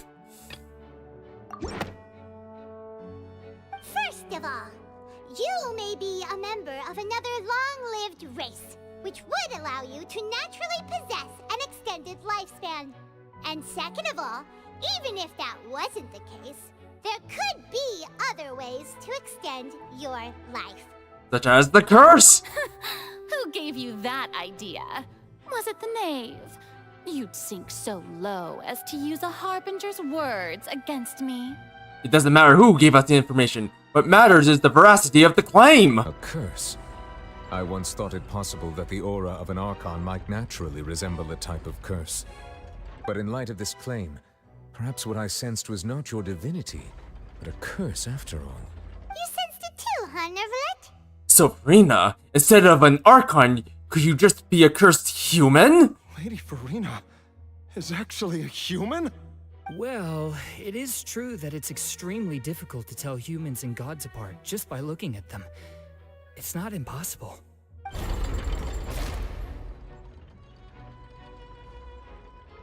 Well, don't start celebrating too early now. Even if I have been carrying a curse like you said, how does that prove that I am merely a human being? Besides, everyone knows that the main difference between a human and a god is the possession of authority. Gods can do what humans cannot. That's why they're worshipped as gods. For centuries, manifestations of my authority have served the nation of Fontaine. One need only to turn their eyes towards the Oratrice Mécanique d'Analyse Cardinal in this very opera house, or consider the indemnitium that is used in every aspect of life. Wait, that one trial proved the opposite. Furina actually has no control over the Oratrice at all. Alright, it has to be this one. Also, I guys still on this. I can still choose this. Alright, let's do Children's Conviction. Actually, what? Children's Conviction. Oh, give me no. You tried to reference the Oratrice, but weren't you as confused as all the rest of us when the Oratrice declared Child to be guilty without any proof? Otherwise, you should have come up with a good explanation for that by now. Didn't I make myself clear at the time? The decisions of the gods are naturally difficult for humans to comprehend. There is no need to provide an explanation. Lady Furina, I believe a reminder of your current circumstances is in order. While the court is in session, the principles of justice and the law must come before all else. While you are an Archon, you are also first and foremost the defendant in this trial.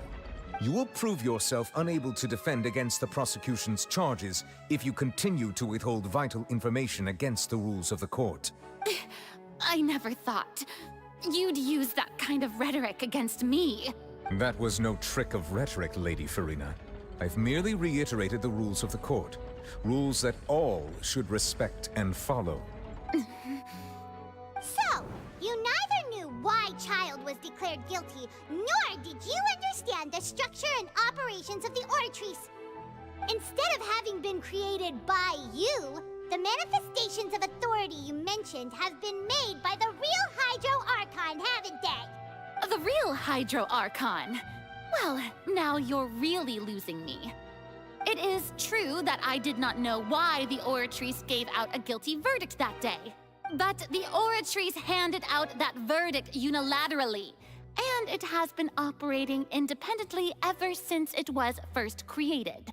You can't argue that just because a divine creation is flawed, that the god behind it must also be no god at all. She's still throwing out all kinds of excuses. Seems like she's confident that we won't be able to produce proof that she has no power over the Oratrice. Sure, we can't put the Oratrice, or we can put the Oratrice aside for now, but then, Miss Furina, could you give us a brief demonstration of your power as an Archon? My power as an Archon? There are many ordinary citizens in the audience.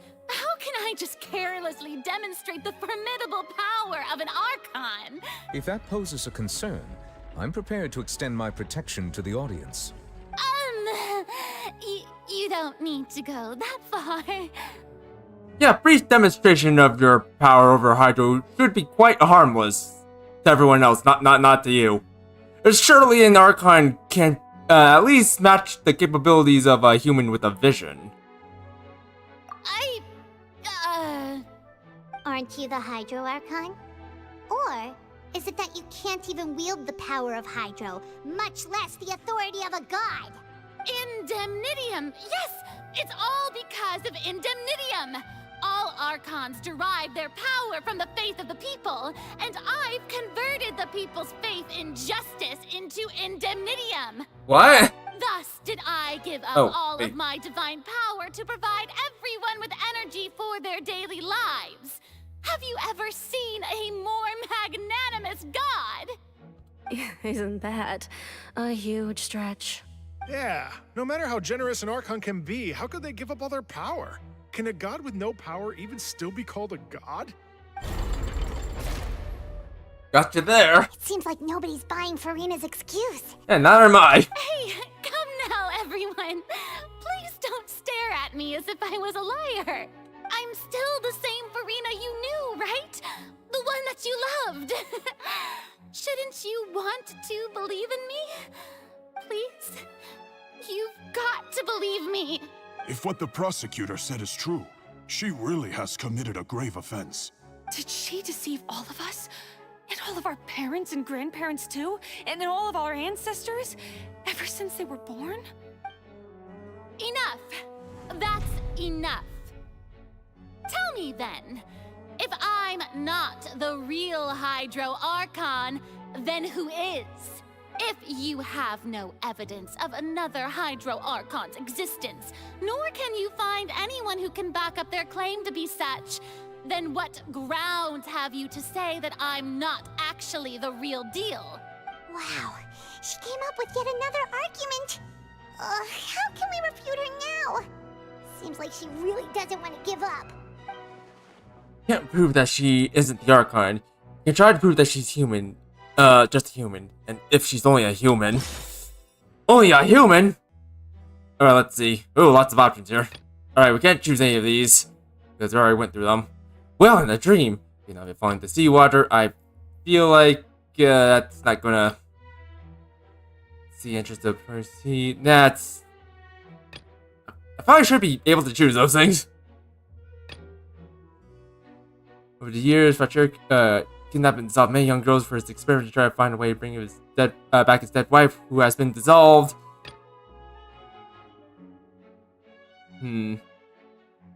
For a case, I feel like this might not be too related.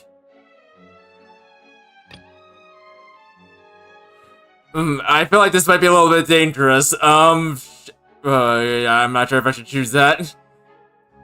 Or does that matter?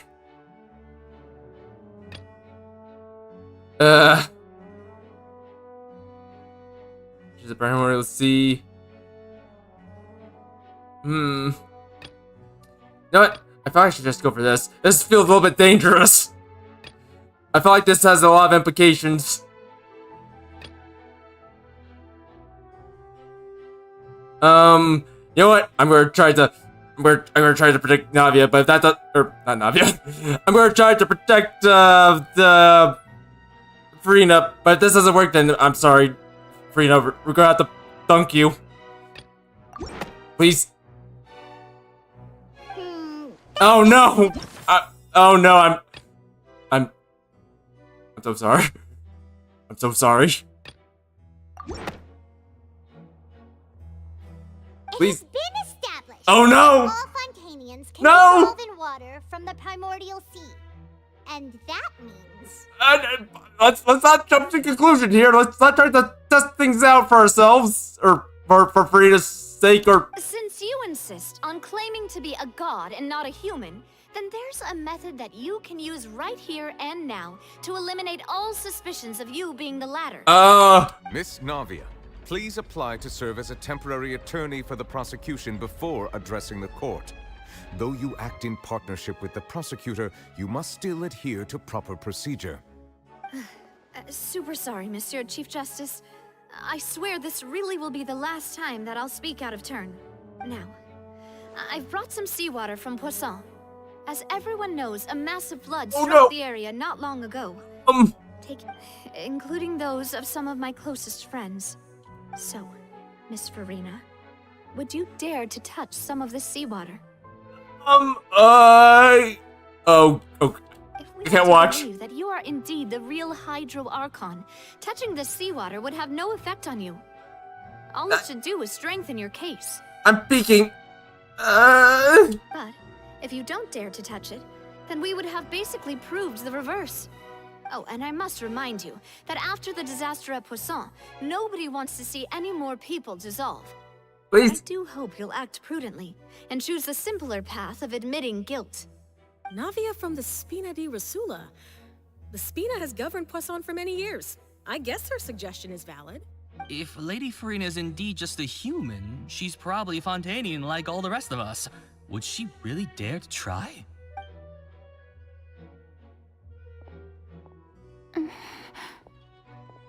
Oh.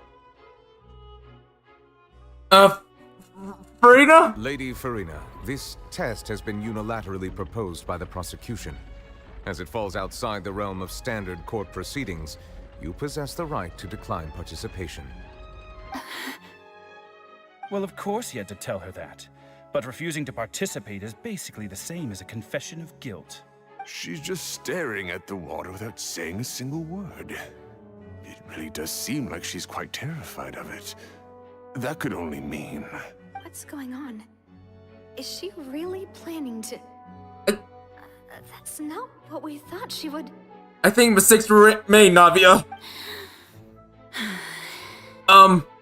Due to the inherent risk of the test, Lady Furina, you may... Oh no! I agree, Paimon! Hey! She actually... are you okay?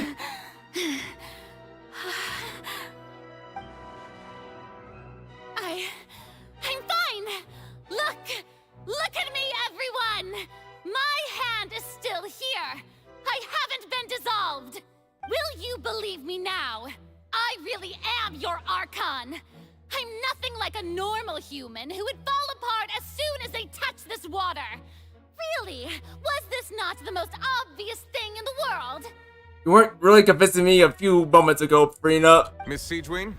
If you are present, Miss Siegewin, please come forward and attend to the defendant. Siegewin? Don't be nervous. It'll just take a few seconds. Let me see. That should be enough. Please announce the results of your evaluation to the court, Miss Siegewin. As everyone doubtlessly saw, Miss Furina was displaying symptoms of hyperventilation and flushed skin. These indicate that she was experiencing the adverse effects of exposure to primordial seawater. The extent to which she was affected is the same as other humans when exposed to primordial seawater of a similar concentration. Thank you, Miss Siegewin. Lady Furina, you may return to the defendant's stand. Oh wait, what did she just say? I didn't get dissolved! Shouldn't that be enough to prove my innocence? You probably need a little bit more than that. Well, considering your tendency to run from your problems, we did originally prepare a direct sample of the seawater around Poisson. However, after extensive discussion, we exchanged it for a sample that is not concentrated enough to dissolve an actual human. After all, on the off chance that something entirely unexpected might occur, we don't want anyone else to lose their life to the sea. Yeah. So out of regard for Furina's life, you secured a low-concentration sample and asked the head nurse to serve as an expert witness. It's a great thing that the direct sample wasn't actually used. Furina could have... I can't believe... You... What's really going on here? Furina can't have known the consequences of touching that water as a human. This is too unlike how she usually acts, unless it's actually more important for her to keep up her facade than to save her own life? What? But she hadn't given up on everything hadn't she given up on everything a long time ago? Listen to me, everyone. Please don't give me such cold and disdainful looks. What happened just now didn't prove a single thing. Think about it. How can you conclusively prove that an Archon can't also be affected by the primordial seawater? Also, if I was really just a human, why would I dare to just put my hand in that kind of water? Please, everyone, anyone, just listen to me. I swear, I really am your Archon. Yeah. Yeah.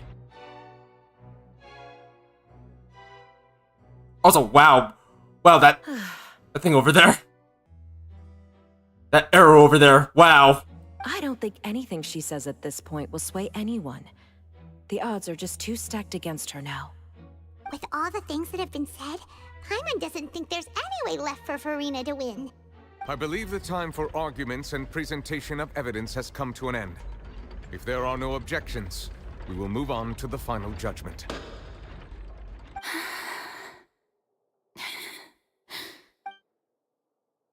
I don't think anything she says at this point will sway anyone. She's too stacked against her now.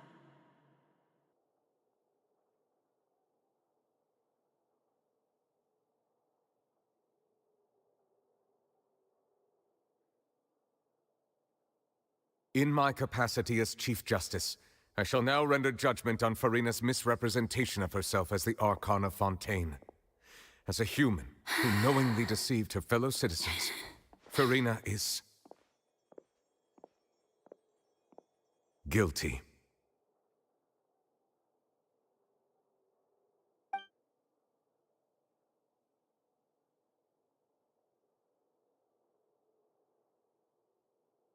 This looks awfully familiar. We shall now turn to the Oratrice Mécanique d'Analyse Cardinale to render the final verdict on the charges.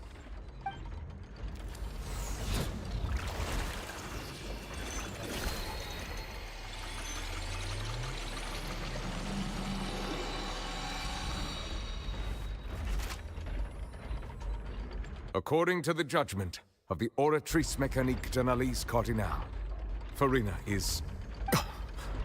Yes? Well, what's wrong? What's the Oratrice's verdict? It can't be! Did the Oratrice just declare Furina to be innocent? No. The Oratrice also displays a guilty verdict. Okay, and? Isn't that correct then?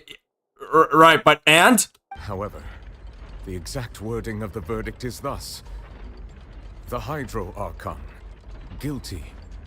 To be punished via the death sentence. The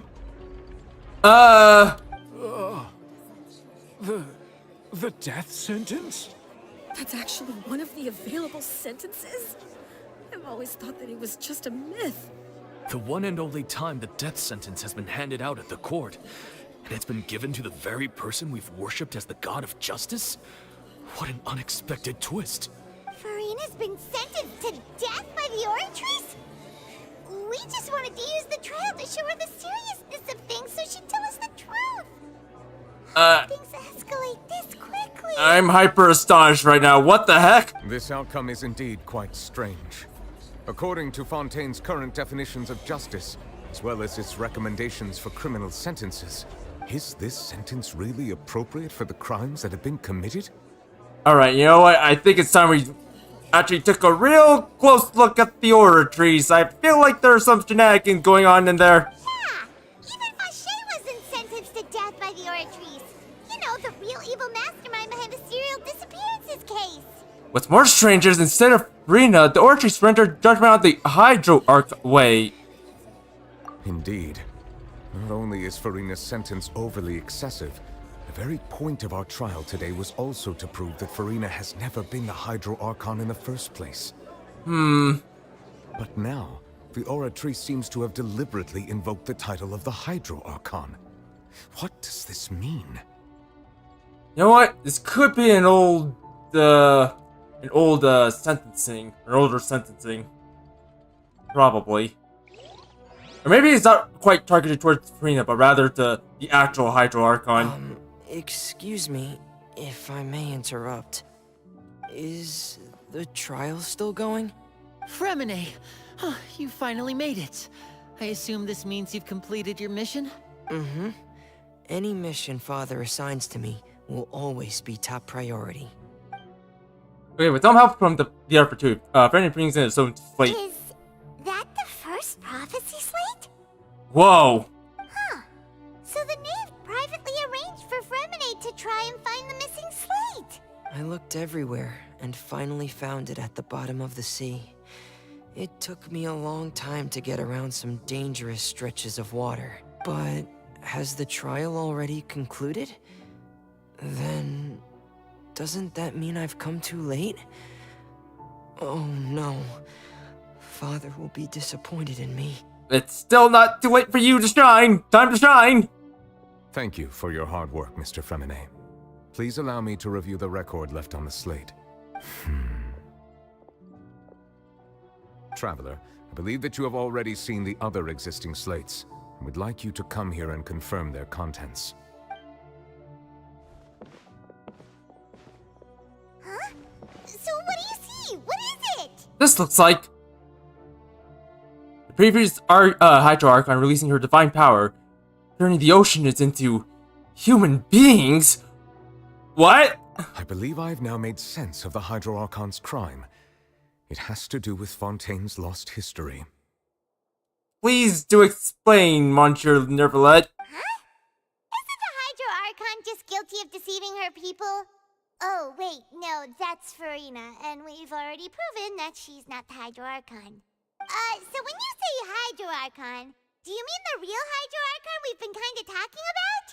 In truth, everything that you've encountered in Fontaine up until this point can be traced back to the contents of these stone slates.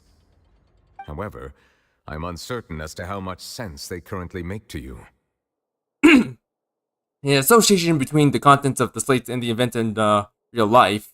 Okay, let's try to recall the contents of the other 3 stone slates. Paimon will do her best to help you remember.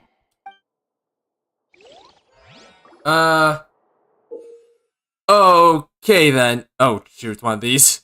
Alright, let's do this. Team content, recording an interview notebook. Here you can verify the site content. As the verification process continues, the fountain water level in the menu interface will rise. We finish verifying all the some state, the truth behind the prophecy shall be revealed. Alright, let's see. No event related to. The first stone slate describes what you just said. It seems to show the previous Hydro Archon using her divine power, and then the Oceanids turn into humans. Does that mean that Fontainians are transformed Oceanids? Oh, Paimon wasn't expecting that. Yeah. If Oceanids can turn into humans, then perhaps this process can be reversed as well. That would explain what we saw in Navia's little excursion into the primordial seawater. The second stone slate shows Celestia floating in the sky, and the Hydro Archon and her people worshipping it together. But the heavens still brought judgment down upon them. Yeah? This must be the point when the Hydro Archon and the Fontainians were branded with their original sin. Does this mean that the original sin and the Hydro Archon sin are the same thing? The third slate shows the Hydro Archon sinking into the sea surrounded by many people. That reminds Paimon, didn't we also watch that happen to someone else? Well, the fourth slate is the prophecy the Fontainians have been talking about. People dissolving into the sea, the Hydro Archon crying on her throne, and so on. We didn't believe that such a crazy disaster could happen at first, did we? Wait, hold on. People But dissolving after into the sea and. that incident, it was just a question of when and not if. Wait, does it. Did it ever specify how many? Alright. Stone slate shows someone in the first piece that was originally missing. It seems to show the former Hydro Archon using divine power to turn people into their oceans into people. Actually, what's this verify? Wait, hold on. Look at all these people! Alright, let me take a look at this. It turns, though. Alright, this one I need to verify. Let's see.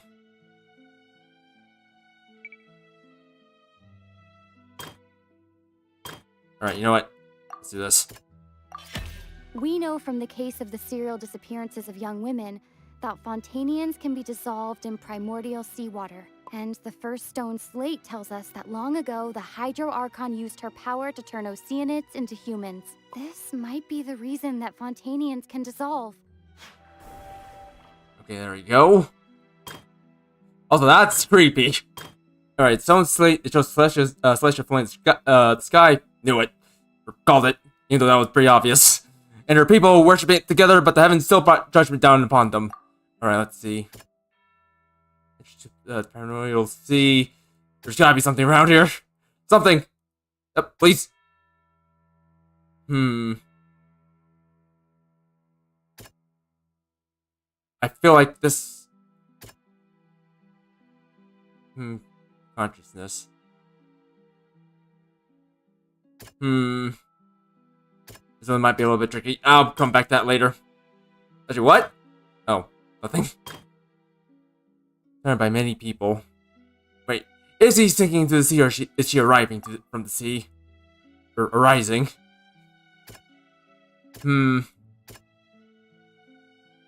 Falling. Falling.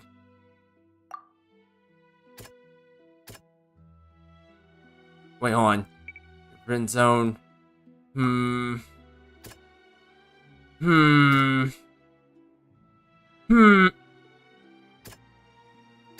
Wait, hold on. I feel like that might be a stretch while I look at this. See, and the Hydro Archon was there thrown and weep.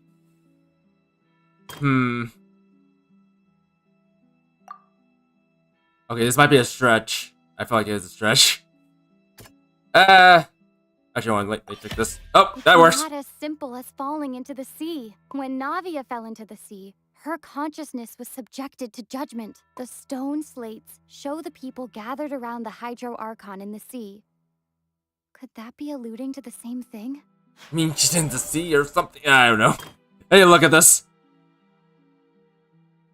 You know what? This is. Yeah, I figured. All right.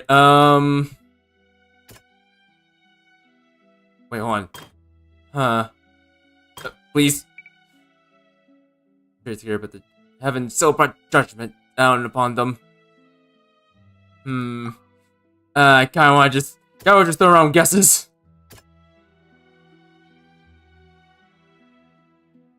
Wait, I don't think that's it.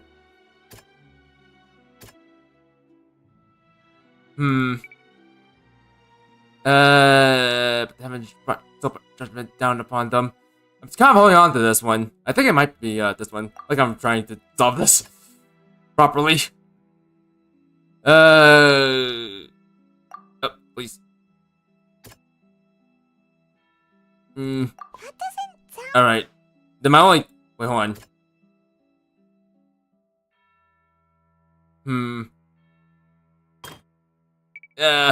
I got two choices left. The Hydro Archon and her people are worshiping it together. Step on throne and weep. Okay, you know what? Stick with this. Guess. All right, yeah, it was this one. Perhaps what is about to take place has all happened before. The true sin of the Hydro Archon that Nervilette mentioned, and the original sin cast down on the people of Fontaine by Celeste. Oh, I forgot about that. On the stone slates. All right. Let's see. Fourth slate. It shows a scene that is basically identical to the that described in the prophecy circling around Fontaine. Fontaine will eventually dissolve into the sea, and the Hydro Archon will return her throne and weep. Okay. Connecting with my consciousness. I feel like.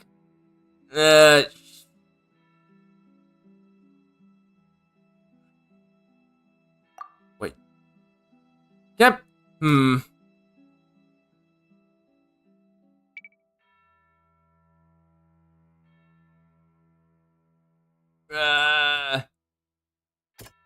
Okay, you know what? Screw this. Alright. That means one of these two.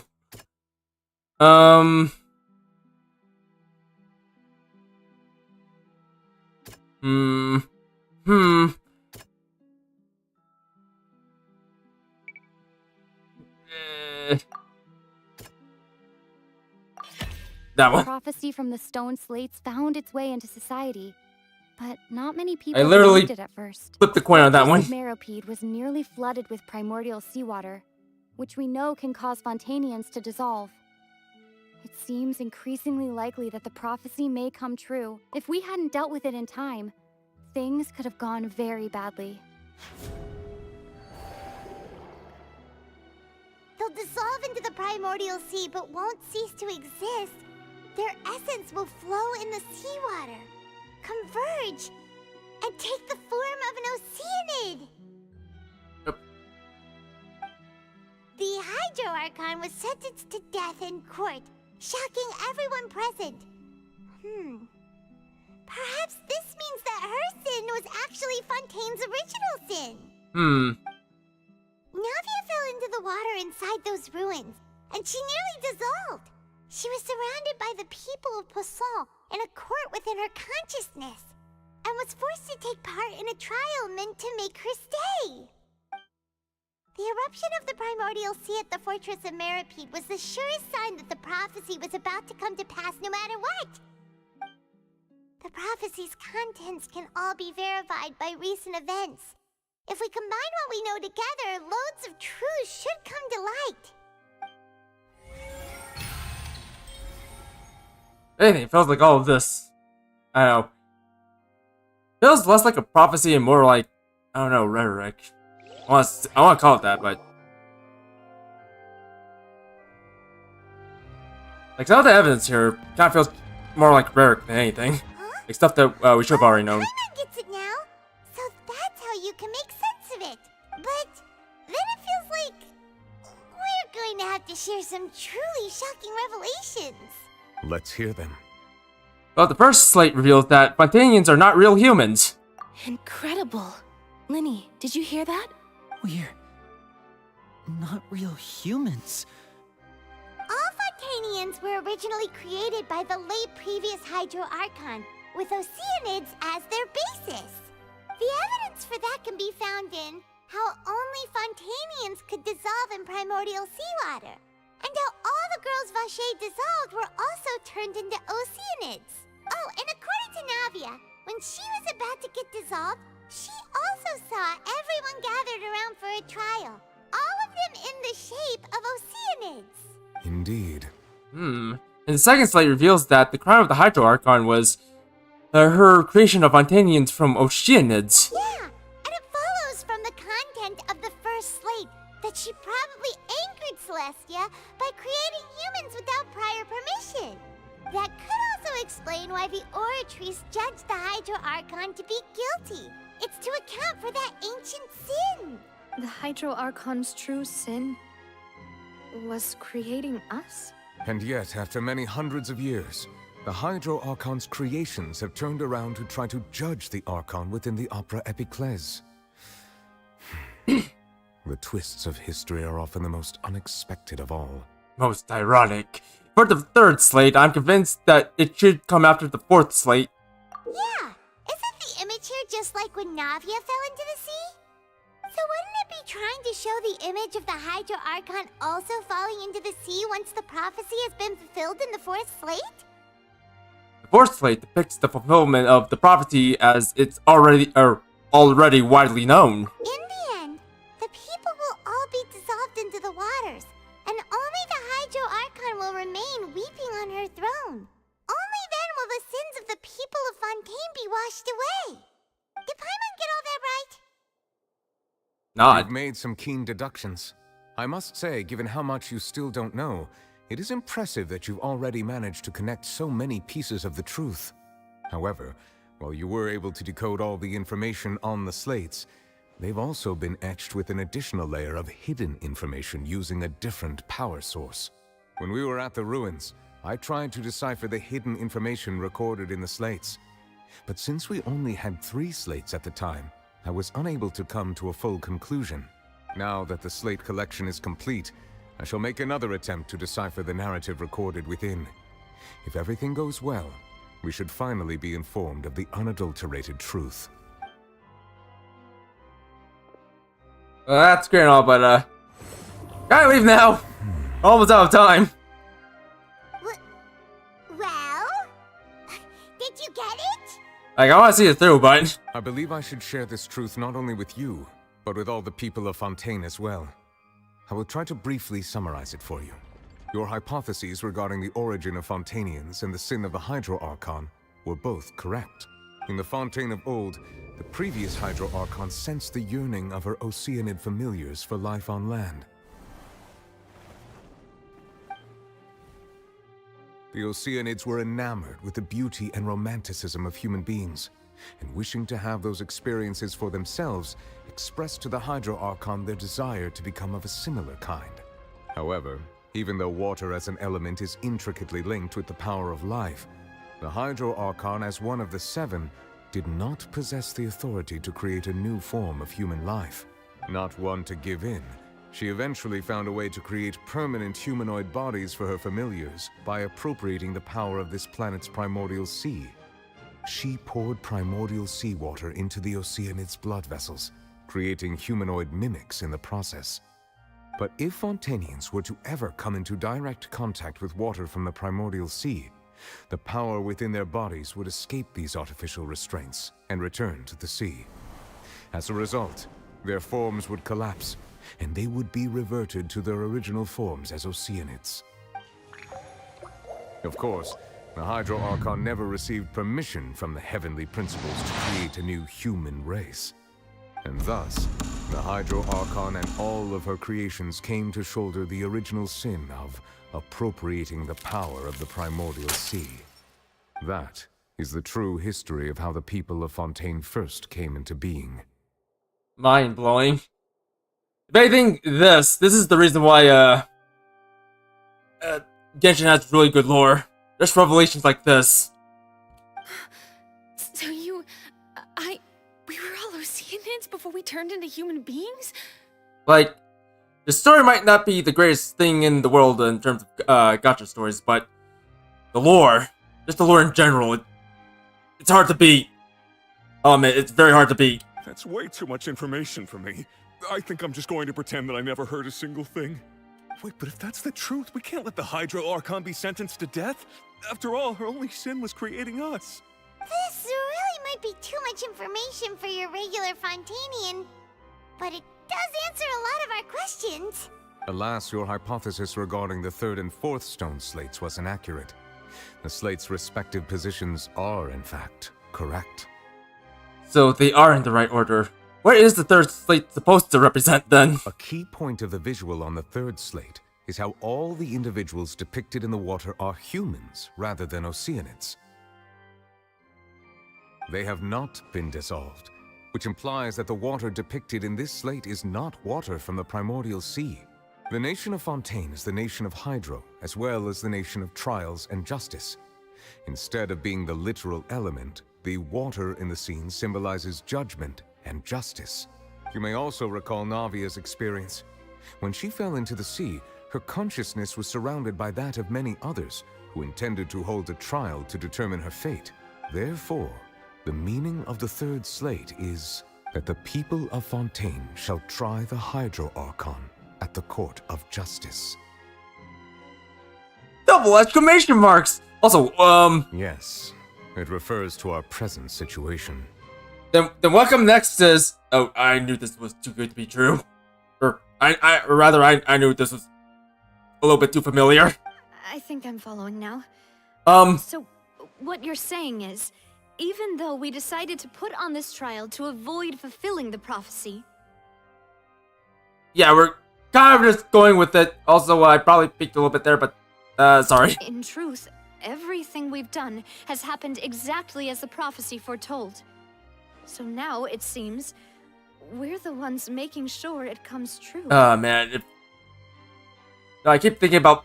Sorry if I keep thinking about Xenoblade Chronicles, but if only Shulk was here. If only. He could have seen this coming from a long mile away, although granted, knowing him, he probably would have screwed everything up. Oh, unless his friends are with him. What should we do? I don't know, it feels like there's no way out of this. Well, we'll read it once we get to it, or we'll deal with it once we get to it. Huh. No matter what, the prophecy will be fulfilled.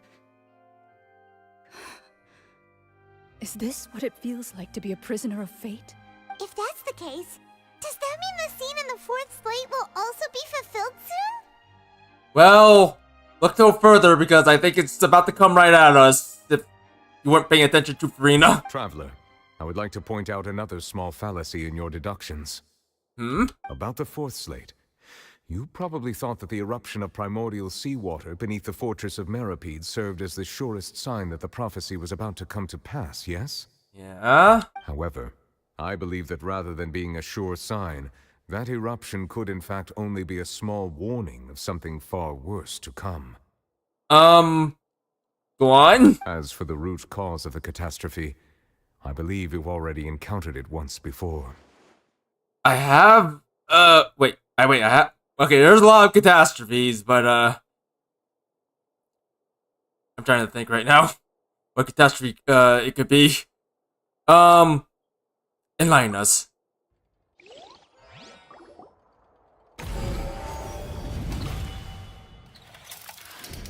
This eruption was just a small warning of the things to come. We must find the root cause of the disaster. Alright, don't chase me off like that. Alright, let's see. That's not it. That's definitely not it. That's also not it. That's also not it. That's also not it. It was both dream and reality. If we're talking about a true culprit, that could only be that thing inside the primordial sea, right? The truth, the original sin, the trial, and the root cause of the disaster.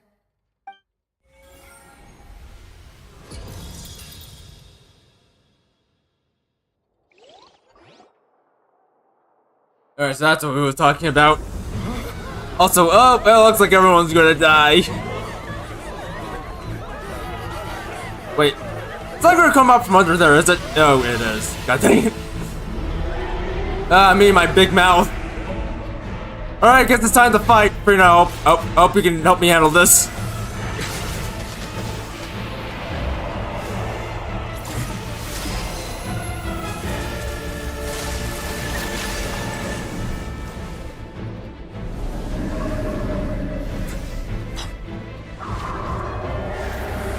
Also, everybody, how do you survive that? Oh no. Oh! Thank goodness you're here, practically a man. Oh god. Probably should be talking about this, sorry.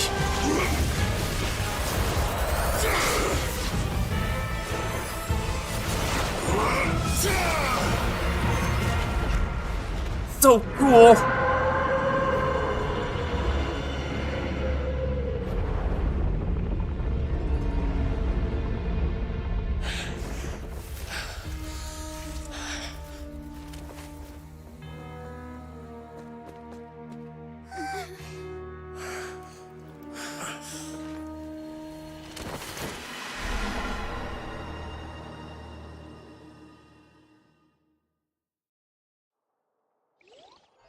Oh, we have to go in there and help their tag, Leah. Way too close! How did that thing just burst into the opera house? Wait, was that the huge whale you saw in your dream? That's right, I'd wager that it's also the one Chilled saw when he was young. So we've met it at last. I understand very well why it has chosen to make an appearance here. That whale does not belong to Tevat. It is a monster that has traversed the stars, weeping all the while. It has been greedily consuming the energy from the planet's primordial sea, using it to grow. That is the main cause for the rising sea levels. And once it has finished consuming all of the energy contained within the sea, its next step will be... You said that when the Hydro Archon first created Fontanians out of Oceanids, she filled their blood vessels with primordial seawater. Precisely. That whale finds the blood of Fontanians nigh impossible to resist. Therefore, when it left the primordial sea, it decided to make its next stop a packed opera house full of food. Food in the form of Fontanians. We just barely managed to push it back, right? In that case, won't it come back to target the people again once it's managed to recover its strength? That is correct. Indeed, it is more accurate to say that we should thank that Harbinger for buying us some time. Without him, the whale would have likely come onto land far sooner. From the way he looked, he must have been fighting the creature for quite a long time. That battle maniac. We've always known that he had a special connection with that whale, but we definitely didn't expect it to help us out like this. Anyway, now that we know that this whale is the actual cause of the disaster recorded in the prophecy, all we need to do to stop the prophecy would be to find a way to beat it up, right? It is too late. What do you mean? It had already absorbed too much of the primordial sea's energy before we could notice it. At this point, it has become practically integrated with the sea itself. Even if the entirety of Tevat were to be destroyed, it could still survive and swim off towards some other world. That's okay. We'll just keep farming them until we take everything and level up Furina and, no, actually, all that sounds bad. That's not something I will accept. We've already done everything we can, and we even found the true culprit. We've come so far. You can't just tell me that the last hurdle is some impossible foe. That's just not fair. Indeed. That's not how a grand performance should end. I'll fight it to the end. No matter what. Yeah! So the prophecy will be fulfilled no matter what, huh? Hmm. The Ellipses. prophecy. Yes, what has been prophesied will be fulfilled. You may view such things as the history of the future. After everything, it still turned out like this. We couldn't fight against fate. Wait, but if this is all about fate... Just as prophecies are usually only the future as seen from the perspectives of the gods, could things be happening in hidden corners where the gods' gaze does not fall? Ultimately, fate shall serve as your only guide, no matter what will happen in Tevat's future. All you need to do is to play your part. Could it be that even if the prophecy will be fulfilled, there will still be a way to save everyone? Did I miss something? No fate in what we make, but what we... no fate but what we make! Wait, I forgot about Furina! What was it that she wanted to say to me at the last moment in the giant magic box? What's the real secret? Oh, am I speaking there? Sorry. Well, I'll be quiet for a sec.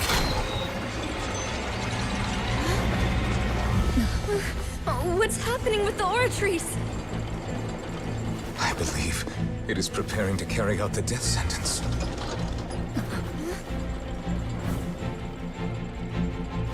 Furina!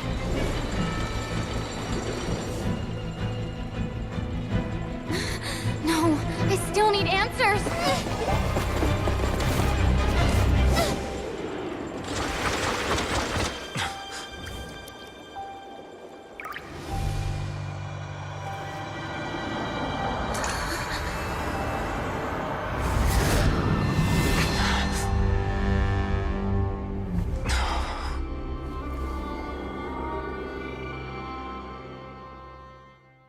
Who are you? You.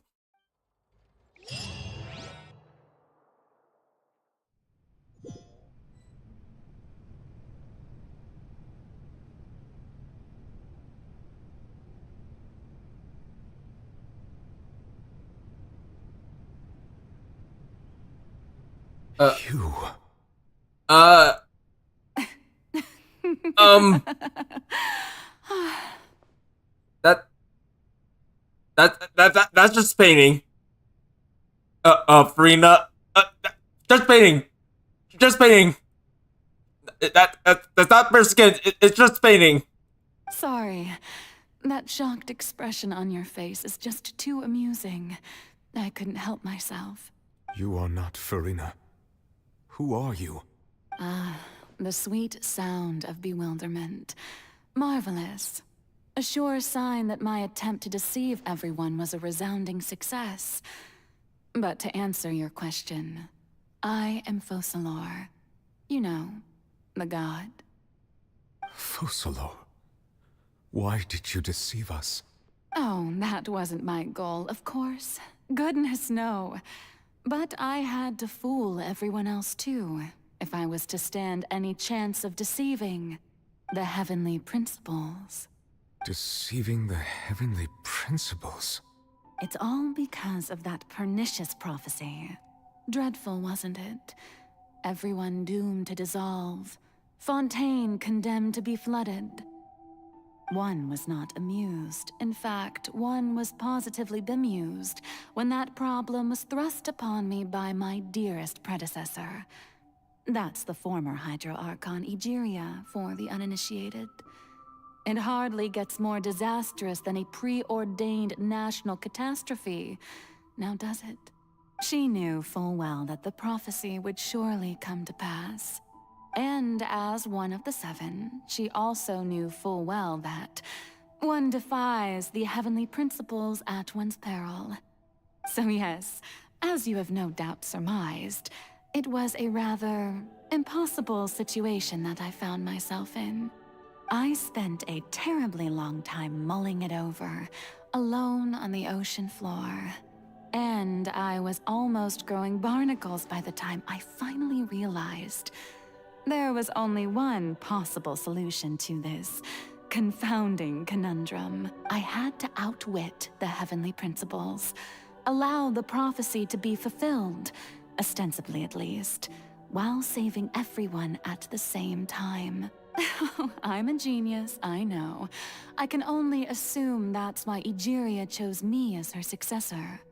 Although, looking back now, it was hardly the inheritance one dreams of. Between the task of saving the nation, the quotidian duties of the Hydro Archon, and not to mention the original sin of creating a new race of humans, I dare say she left me quite a colossal mess to clean up. But one can only play the hand one is dealt. I did not choose this, any more than I chose to be one of her Oceanid familiars. So you were also once one of the Oceanids, transformed into a human by Egeria's hand? Yes, I was. I always dreamed of becoming human. And I still do, even now. In my eyes, to be human is to be part of the greatest opera ever known. After becoming a god, I separated my divinity from my body and spirit, leaving behind only a self that was as naive and bewildered as my past self on her first day as a human being. The me you see before you now is that divinity. And the human counterpart I left behind, I named Furina. So that explains a lot. She could feel joy, sorrow, and everything in between. She could be as vain and conceited, or as meek and vulnerable as she wished. Her strengths were of a kind only a human could possess, as were her shortcomings. But in my eyes, Furina's humanity was what made her perfect. She was perfectly human in every way. The person I always wanted to be. Anyway, so then I cursed her. All part of the plan, of course. The plan to deceive the heavenly principles. Do you still remember the final scene of the prophecy? The Hydra Archon alone, weeping on her throne. In order that the prophecy might appear fulfilled, I invited Furina to be an actress, to play the part of the Hydro Archon in the prophecy. Under the curse I placed on her, so long as I, Focalor's divinity, continued to exist, she could not die. But nor was she free to live her life in the pursuit of happiness.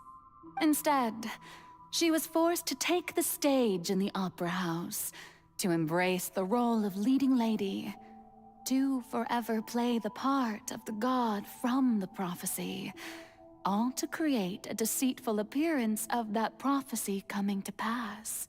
I suppose now you probably understand why your court is called the Opera Epiclese. But Furina is only human, isn't she? Even though she has had a long life, her mind is no stronger than that of any other ordinary human being. I cannot begin to fathom what she has had to endure. It must have been torture for her. It has indeed. And although she is, in a sense, me in human form, I most definitely owe her an apology for it. It's been 500 years, and all along, she's been playing her part in the most unimaginably long, unbearably lonely, and agonizingly painful opera of all time. Jeez.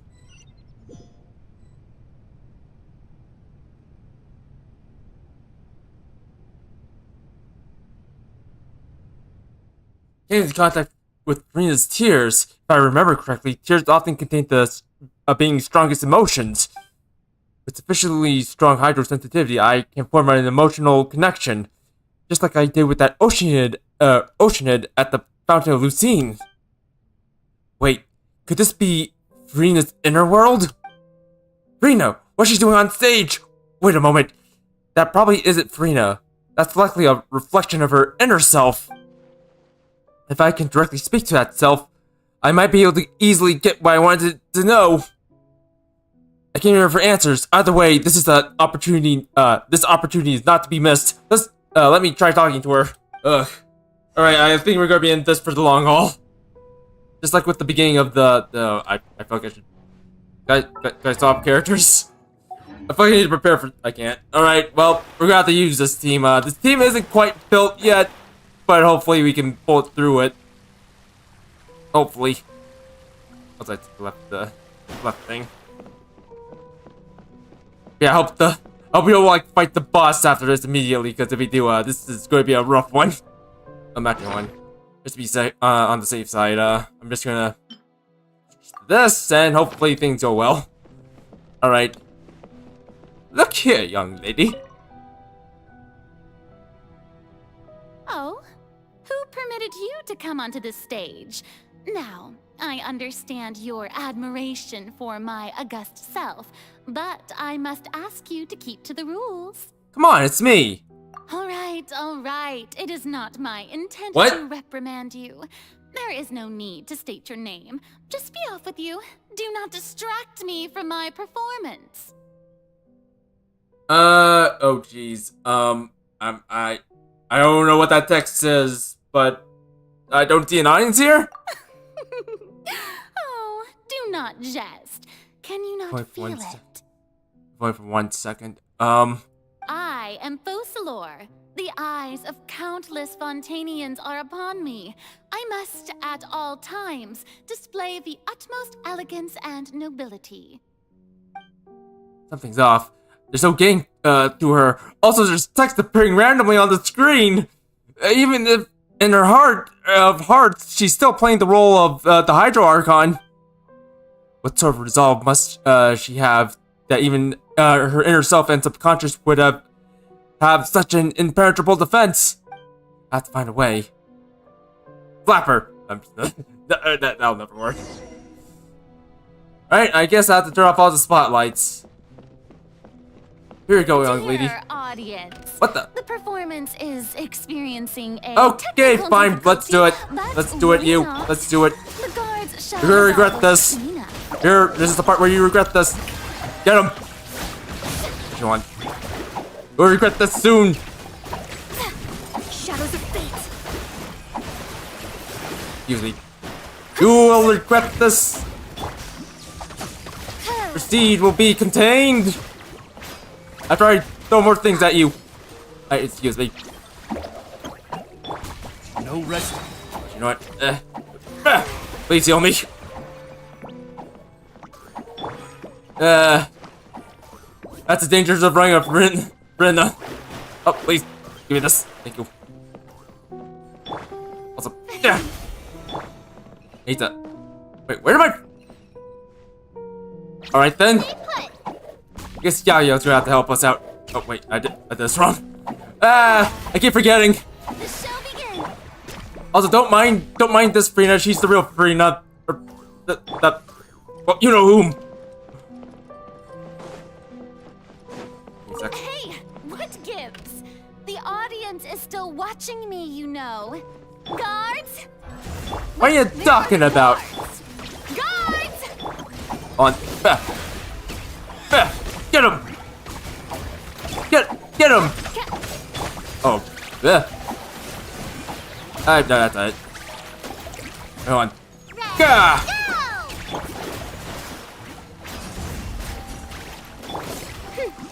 Fine, you know what? You're almost dead. I was gonna do more things to you, but I guess not. Oh, jeez. No rest for the wicked. Things are tough without a shield. Wait, hold on. I need to do this and then do this. Yeah, like I said before, she's not completely built. I still need to actually level up my health equipment. I do have built Furina for health, but unfortunately, her equipment's a little bit well, not too good right now. Everything's like really under-leveled. Ish. Along with Furina herself, she's also under-leveled. Up, please. But yeah, is under-leveled, so I think we'll be fine with them. Need this. Excuse me. I'm just gonna borrow this. Alright, Mora, you handle this, please. That's it. That's all the spotlights turned off. In Furina's heart, they must have symbolized the eyes of the people on her. Speaking of which, I think I just received some sort of signal. Was that her true voice? My ticket? Where did that ended up here? Golden ticket. What? Oh. Either way, it looks like a show is about to begin. In that case, show me how you truly feel, Furina. Scene 1. Before a mirror, Furina. What?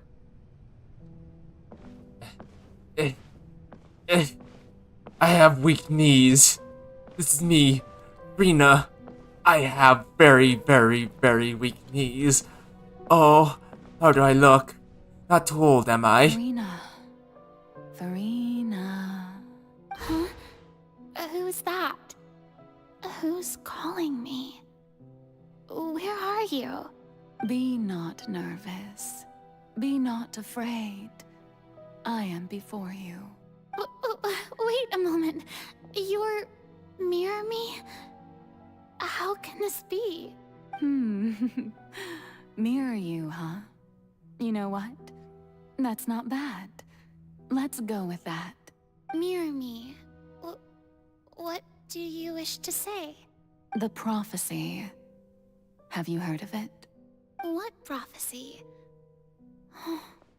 Wait. I know. I think. I don't know why, but it's in my head somehow. The people will all be dissolved into the waters, and only the Hydro Archon will remain, weeping on her throne. Only then will the sins of the people of Fontaine be washed away. Oh, very good. You know it well. What's going on? I can't seem to remember anything clearly. The only thing I know for sure is this prophecy. Will it really come to pass? Yes, it will. And that is why I've come to you. Disaster will come to Fontaine sooner or later. Things will develop just as the prophecy declared. There is no escaping it. But doesn't that mean everyone will die? I'm a Fontainian just like them.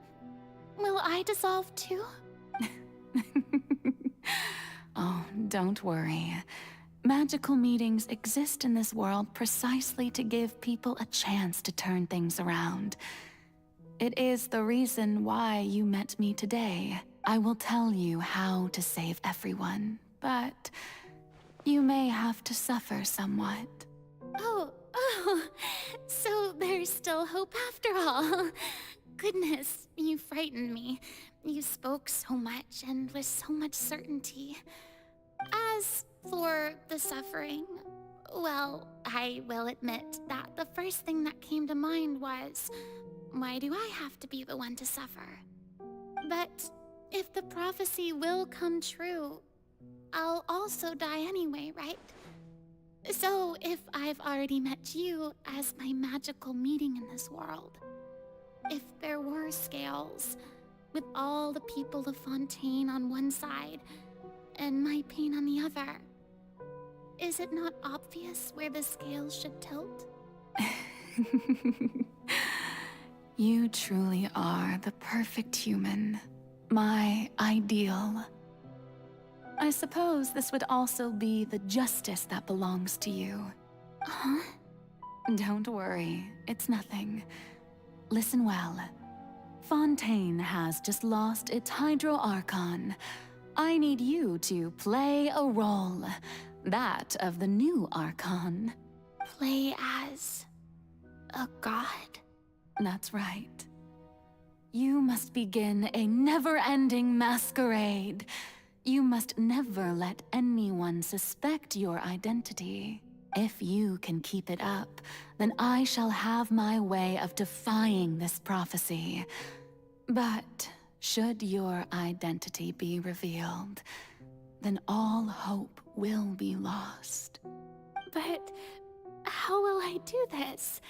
A human assuming the role of a god without being exposed. Don't worry.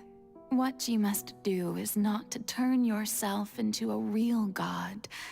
You simply need to play the role of a god as humans imagine them to be. Being a human yourself, I'm sure you already know what such an entity would be like. Remember, your true challenge will not be pursuing divinity, but contending against humanity. I'm still not sure I understand, but I'll try. So, how long am I going to have to play this role? To accomplish this mission, you will have to stay on the stage for many, many years. You will endure and not grow old until your task ends. But I promise you, all will eventually end in a magnificent and dramatic trial, and everyone will be saved. Huh. A trial, huh? How exciting. I'll be looking forward to it. I think she's talking about that trial we just had a few, rather, several minutes ago. Scene 2, Ascension of Speech, Furina. Oh my vital legs. Just a little farther now. I just need to get to that chair. Oh, such a comfy chair. Then I can finally rest my joints. Yes. Just a little more.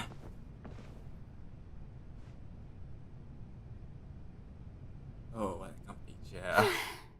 The Maison Cardinalise has announced my accession, but this is my first time facing the people. So basically, just to recap, Furina is essentially just buying time for her divine self to come up with a solution. What should I say to most appear like a god? To be honest, I still don't know. Perhaps I should first try to act natural. Summon courage, the cowardly dog. Ladies and gentlemen, good evening, and welcome to the Opera Epiclese. I'm sure you've all heard about how I have taken on the role of Hydro Archon.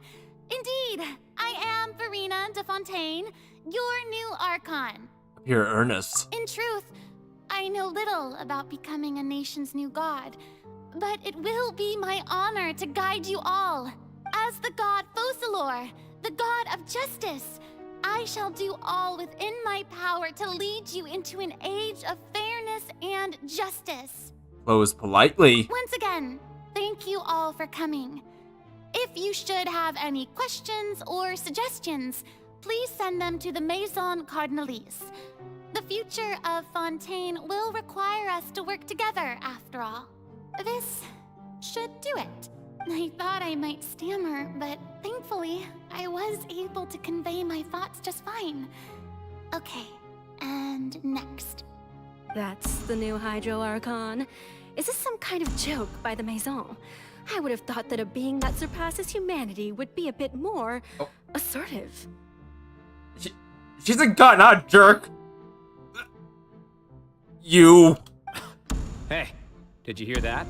She even told us to send her suggestions there at the end.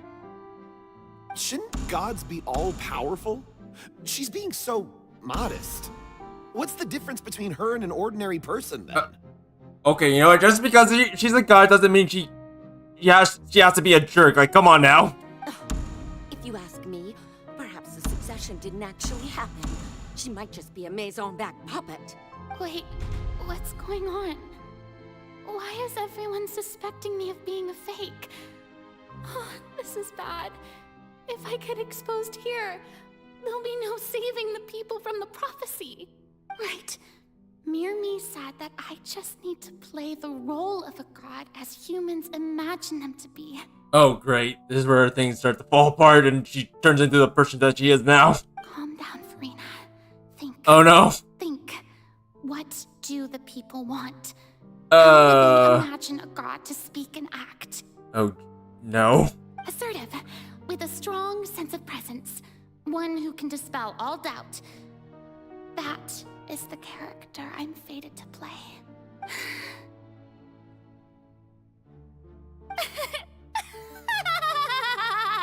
Oh. Oh, very good, my people. Only ones such as you are deserving of my rule. You're all jerks. Now, I was wondering if some weak puppet were to one day come onto the stage and claim ownership of this opera house, would the children of Fontaine follow them? Well, it seems that you would all see right through them. Having passed my test, you are qualified to witness wondrous trials alongside my august self, here in this opera house. You may consider my previous act a door gift of sorts. I thought it was a debut that suited the atmosphere. Now then, let us be reintroduced. Ah, so that was just a performance. How could I have forgotten that we were inside an opera house? Personality? It's quite shocking, to be honest, but I suppose it's a better look than before.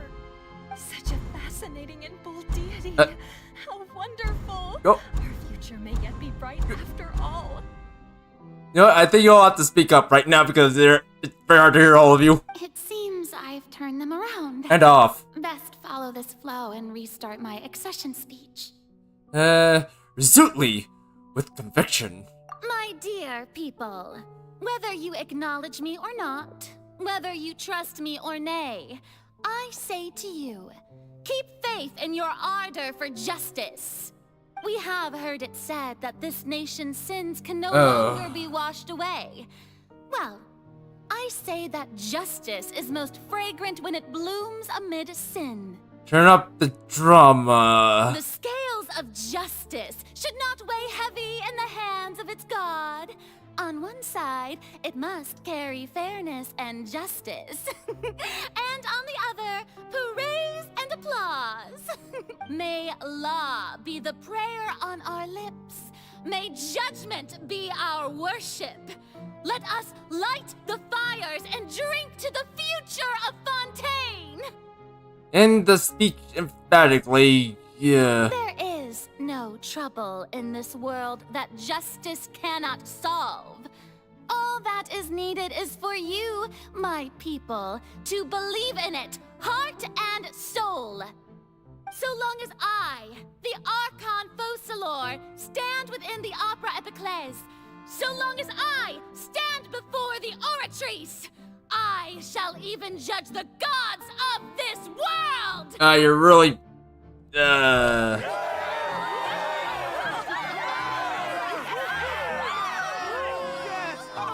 that's how Furina got corrupted. Ugh.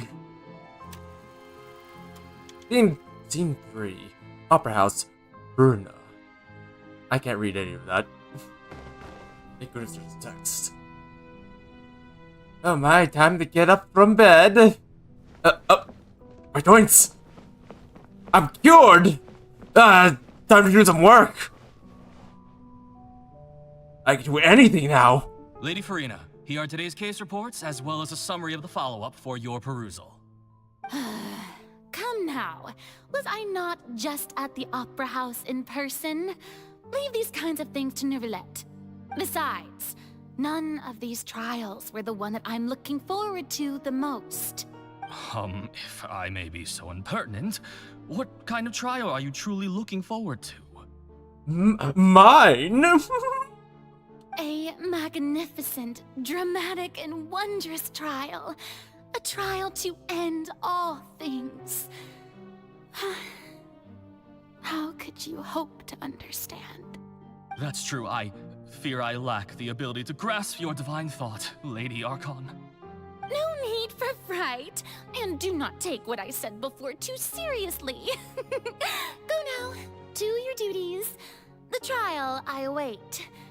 It will come one day. My joints! Time to enjoy the lusciousness of the world! Let come over here. Time to listen to some music. Oh. Lady Furina, I don't know what to say. Thank you for agreeing to see me. You're welcome, but I can't see you. No need to thank me. Or rather, thank your own sense of perseverance instead. Long have you stood in line to meet me, have you not? Oh, I'm afraid that's just an inevitable consequence of my divine charm. All right, Deuteria, is it? How is your son's illness? You remembered me, and you knew of my family, too. He is doing much better now. In fact, he is far more of an ardent believer than I. He was the one who forced me to seek an audience with you, and to bring your words back to him. Oh, good. Very good. If this should happen again in the future, please do not hesitate to come and tell me. Going down to citizens' homes every so often, while not usual practice, should serve as a fine change of pace. Oh, you're such a gentle and wise god. Thank you once again, on behalf of my son. You need to speak louder. I can't hear you. It's like you're disappearing away. I was talking to Ghost this whole time.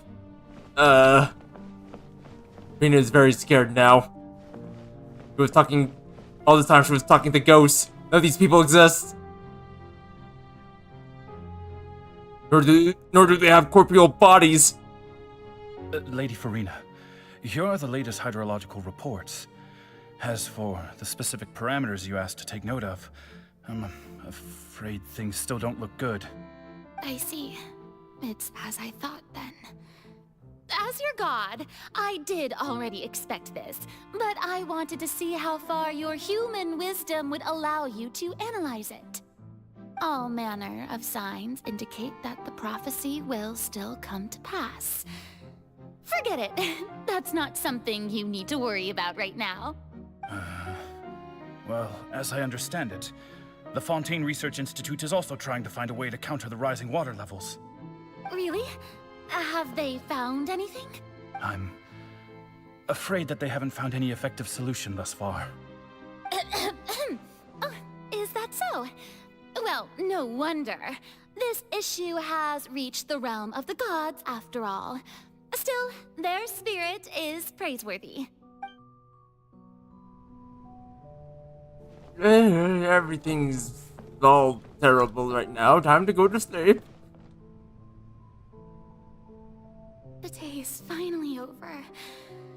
I haven't had a moment to breathe this whole time. But it's good to see that everything's getting on track. There are no longer any voices of suspicion. Maybe this is fine. I just need to keep going, and everyone will be saved. Alright, Furina, don't think too hard about this. You need rest. Tomorrow's a new day. Scene 4, Opera House, Furina. Is going on for quite some time. Lady Furina, here are the new trial reports for the latest cases, as well as a summary of the follow-up. So I'm sorry to see it right now. She's trying to find... So this whole time while she was at the Opera Epicles, she was literally trying to search for the biggest case ever, just so she can break this prophecy and save everyone. Now I'm starting to get it now. We're starting to get it now. Need for that. I've seen them already. There's no need to go back over scenes I've witnessed in person before. Lady Furina, I've waited so long for this chance to see you in this manner. Indeed, my dear, loyal citizen. This joyous moment is an honor for us both. Lady Furina, we're detecting significant hydrological anomalies near Poisson. Understood. Keep monitoring. Keep me informed should anything come up at the Institute.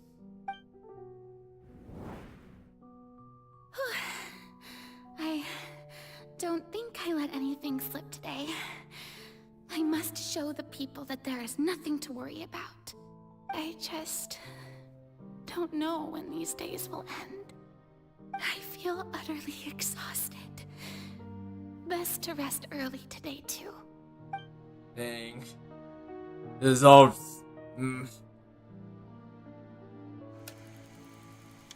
Also, you know what? I feel like they really upped their Hoyoverse upped their story on this in Scene 5 Opera House Furina. Also, there's a few times where she actually has really short hair. What's up with that?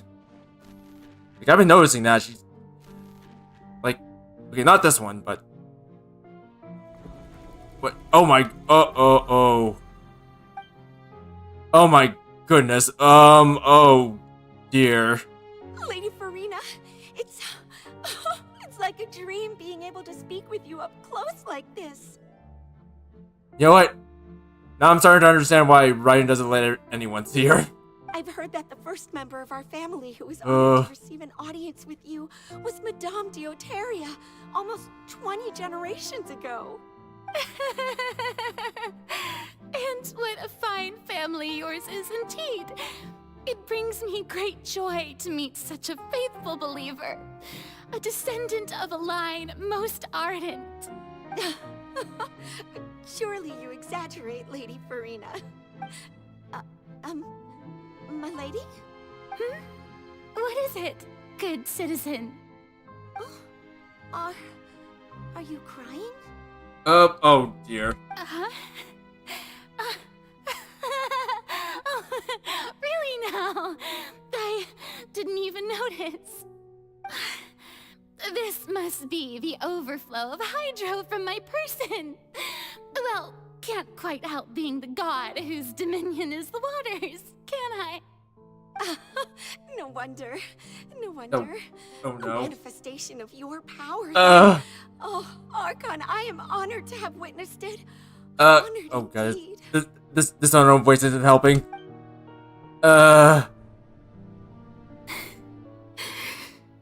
Yeesh. So interminable. So lonely. Just how much longer? Oh dear. Hundreds of years must have passed by now. Perhaps the show must go on for hundreds more.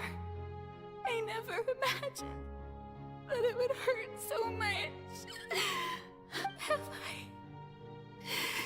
I reached my limit? No.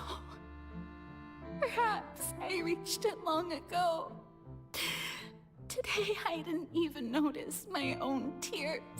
I want to tell someone, anyone, about this.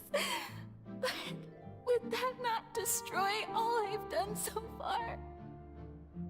I've conducted so many investigations across the centuries.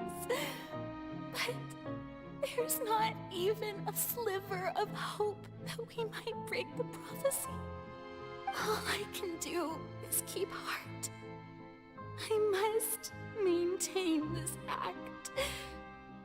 It is the only way to save Fontaine. Please, mirror me. You have to succeed. Oh no. Oh dear. Like, amazing that she hasn't broken yet. Like, seriously. Or is this the moment? It's at hand. Uh-oh. Furina, you don't have to shoulder this burden alone. Oh wait, this is the present time.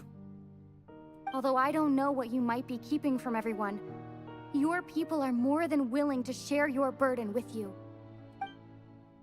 Is that my voice? The scene from when we were in that giant magic box.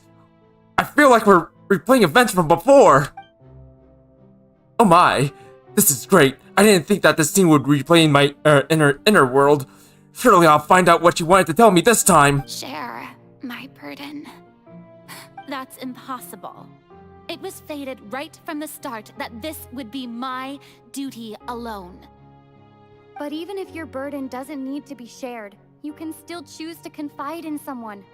Just share it with me. I'm what you'd call a witness. A witness? Yes, I've heard that you came to Tevat from beyond the stars, yes. In other words, you never belonged here. Clutch. That's Traveler. And if Tevat is, That's in what I mean. its entirety, a show on a stage, then you're just a spectator, aren't you? If that's the case... She's right. I could confide in her, couldn't I?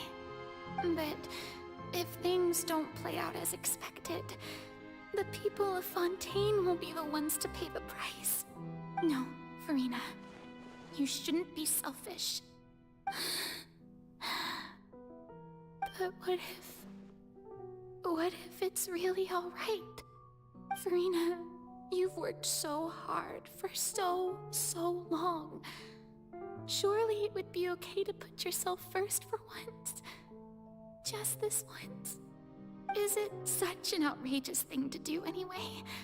To find someone in whom you can confide your frustrations and sorrows?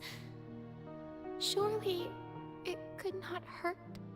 If you let this opportunity slip through your fingers, it might never come by again. Think about it long and hard.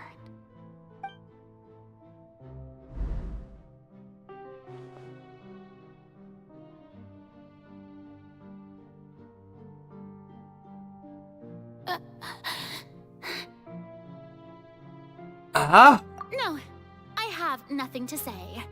I am Furina, the Archon of Fontaine. Everything will surely get better. You guys can't see this, but I'm face palming a little bit right now. All you need to do, dear spectator, is to witness my performance until the curtains fall.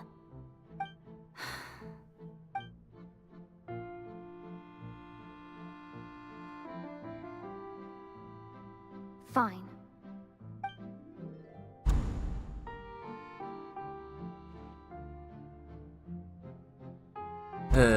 Well, at least she's, faithful. So even Furina doesn't know the truth? You've never once let her in on the full plan?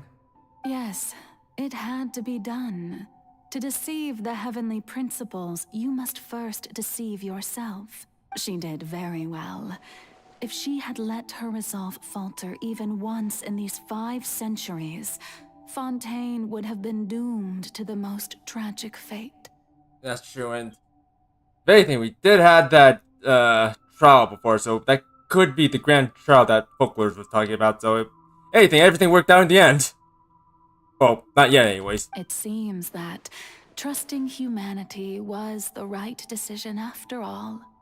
I believe that I understand how your deception works, but that is only half the truth, is it not? How would you build on this foundation to save the people of Fontaine? That is the most important thing. Ah, good. Of course, the Iudex of Fontaine has pinpointed the crux of the issue. I'm sure you've long sensed that the Oratrice is no simple machine, yes? I've always suspected that it had its own consciousness. And Lenny did mention that he heard a human voice within the core chamber. It now seems that that person was you, hidden within the machine all along. Am I right? And then I became one with the Oratrice, taking Fontaine's gnosis with me. Yes, it would seem so, wouldn't it?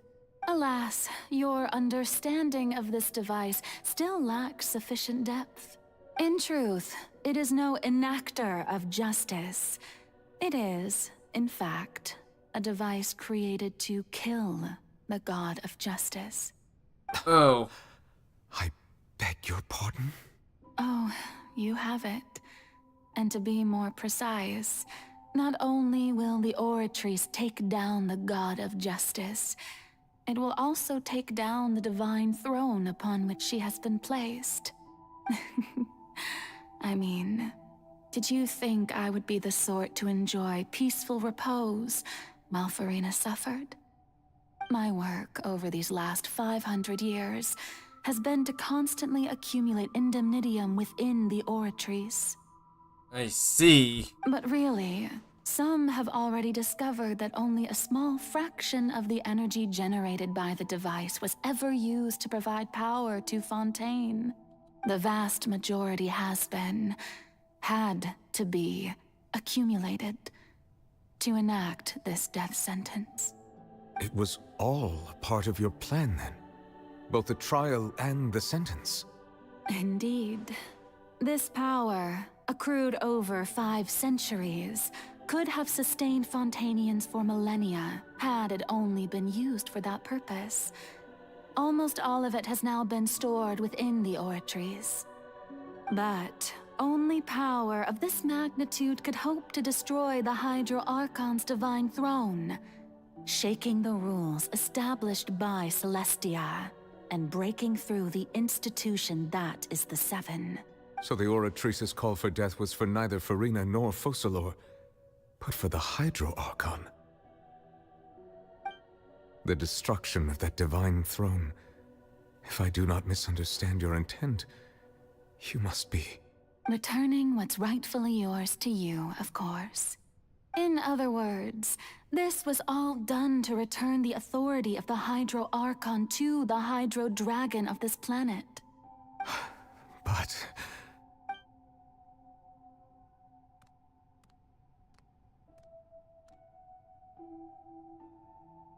Oh, what?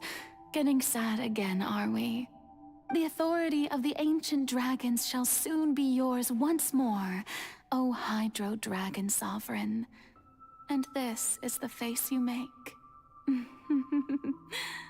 all you've done throughout the years is just so you can sacrifice yourself at the very end.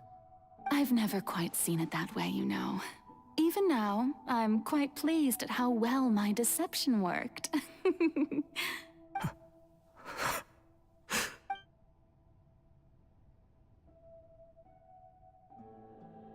Hydro Dragon, don't cry. I must say, had it been within my rights, I would have loved to judge the heavenly principles themselves. Were they not guilty of essentially the same crime? Egeria stole the power of the primordial sea, and the heavenly principles stole the power you ancient dragons possessed. I, for my part, am the god of justice. And is it not just that your original powers should be returned to you? Speaking of justice, I have always believed that justice lies in the process of pursuing human existence itself. So, if the theft of the primordial sea's might was Fontaine's original sin, then, leaving matters of procedural right and wrong aside, the descent of the Fontainians as humans and their right to exist in this world would be Fontaine's original justice. In other words, existence was Egeria's justice, and to me, justice is the continuation of that existence. Defying the prophecy and ensuring that Fontaine's people shall live on, that should be the justice enthroned over all others. At this point, we, whether it be myself or all other Fontainians, have shouldered the burden of this sin for far too long. Iudex Nervillet, the highest judge in our land, when you regain your full power as an elemental sovereign, what verdict shall you pass upon us? So when I was invited to the court of Fontaine to serve as Iudex, I see now that that was your idea too. At last. I now understand the true purpose behind this position. In the beginning, I was uninterested in human existence. But these 5 centuries of living alongside them have gradually brought about mutual understanding between us. And I have even attempted to feel as they feel. You are a devious one, Focalor. Things being as they are, surely you know that I could never declare them to be guilty.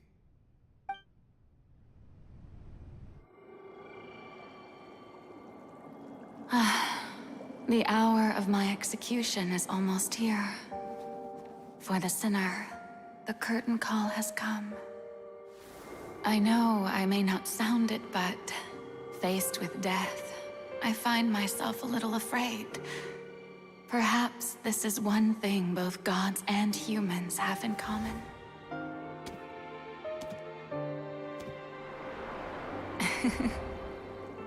Farewell, Nervalette. I hope you've enjoyed the part you played these 500 years.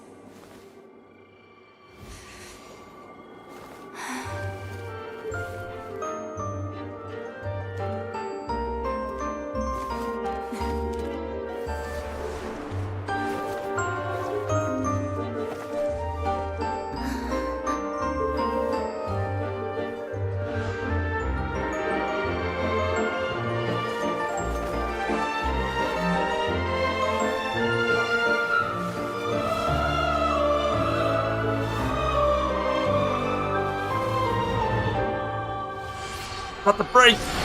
Oh. Also, oh.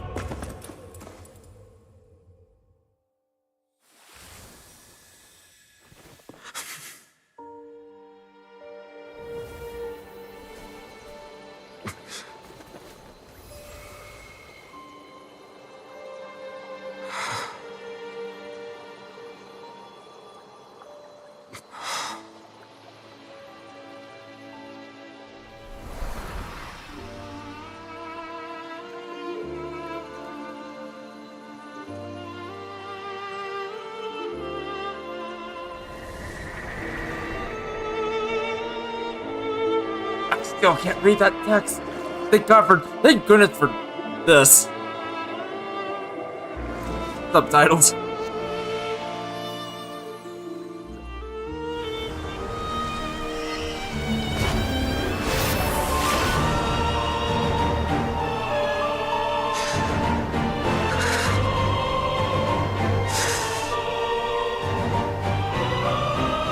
I, Eudex Nervalette, hereby declare, people of Fontaine, your sins are forgiven.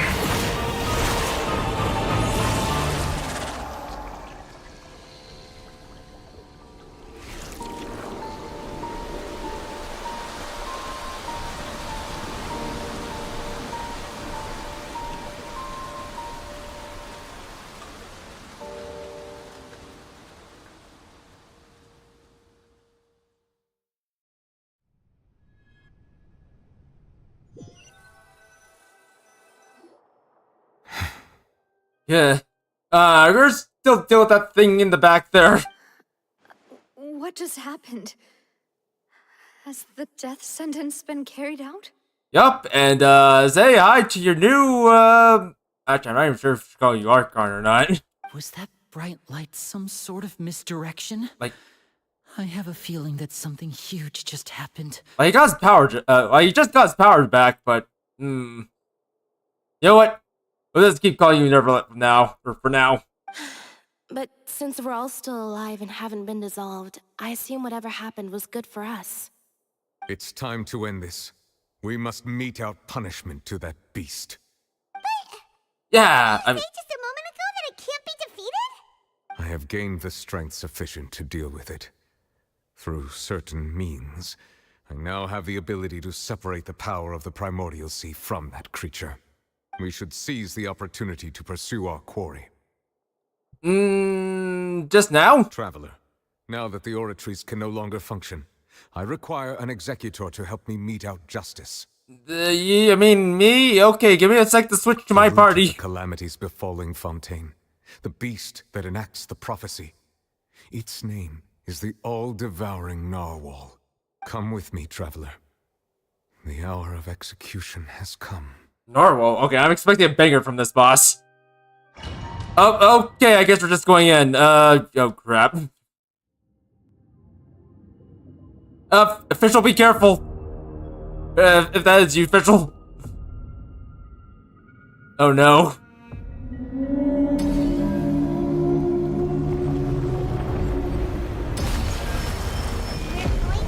Oh jeez! Ah, run away! How are we going to do that? It's huge!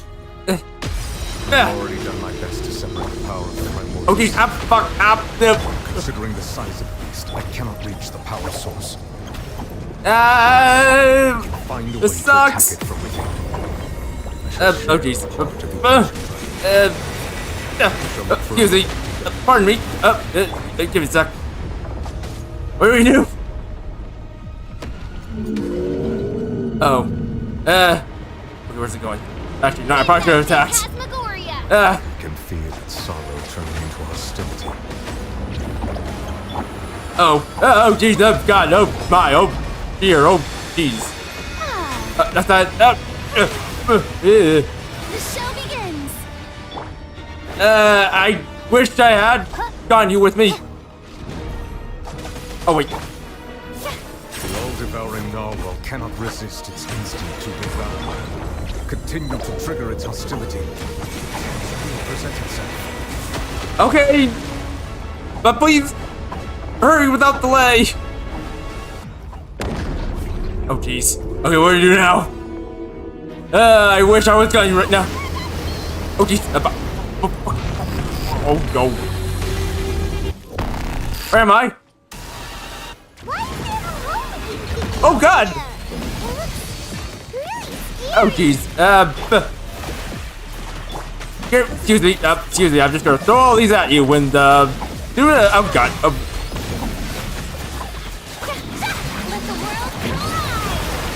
Get him! Oh, jeez. Okay, you know what? I've granted you my protection. Do not fear. Seize the moment and use my power to suppress its root from within. Wait, where is it? Where is he? Oh, there he is. Let me scrub. Stay put. Go away. Leave us. Upon you.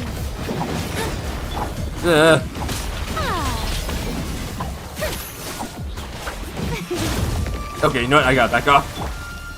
You, Blake. You're up. Oh, brilliant. God damn it. I missed that. Okay, I missed that too.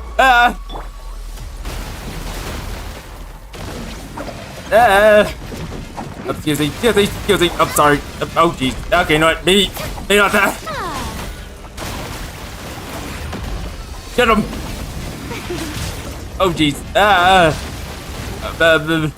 Stay put. Oh, God. I missed. Oh, jeez.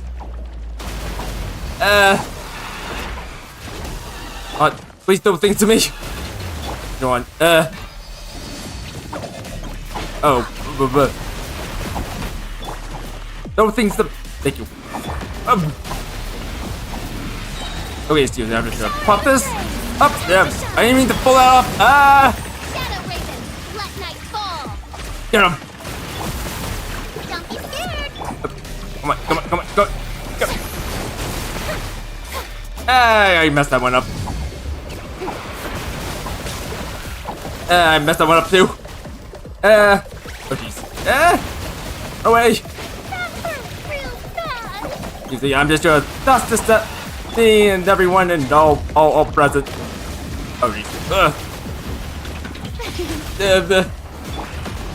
Actually, having a bit of trouble fighting this guy. All right. I'm gonna have to. Up. Alright, you know what? This ain't working out too well. Whoa. Good thing this guy isn't. Oh, jeez. Here's where I'm gonna have to eat food.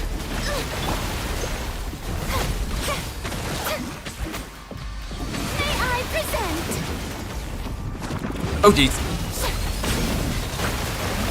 I'm gonna have to keep hitting you with this. You, Blake, you're up. Take this. I mean, leave this. There we go. I meant to do that. I don't know why that took so long. Oh, brilliant. Actually, no, I don't want you. I want you, though. No rest. Excuse me. Excuse you.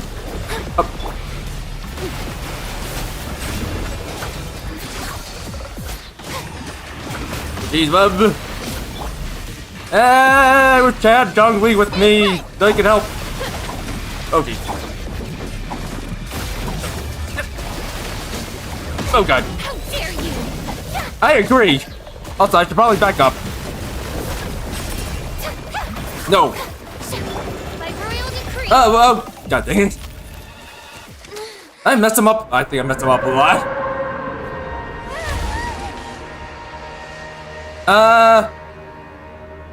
You get him?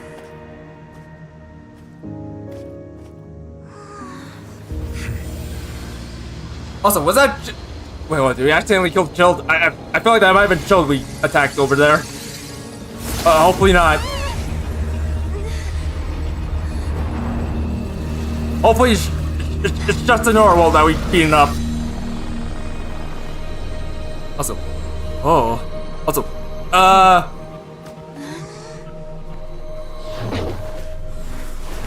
What? You look cool! Thanks for helping with the cleanup. It should have been my job, but... oh well.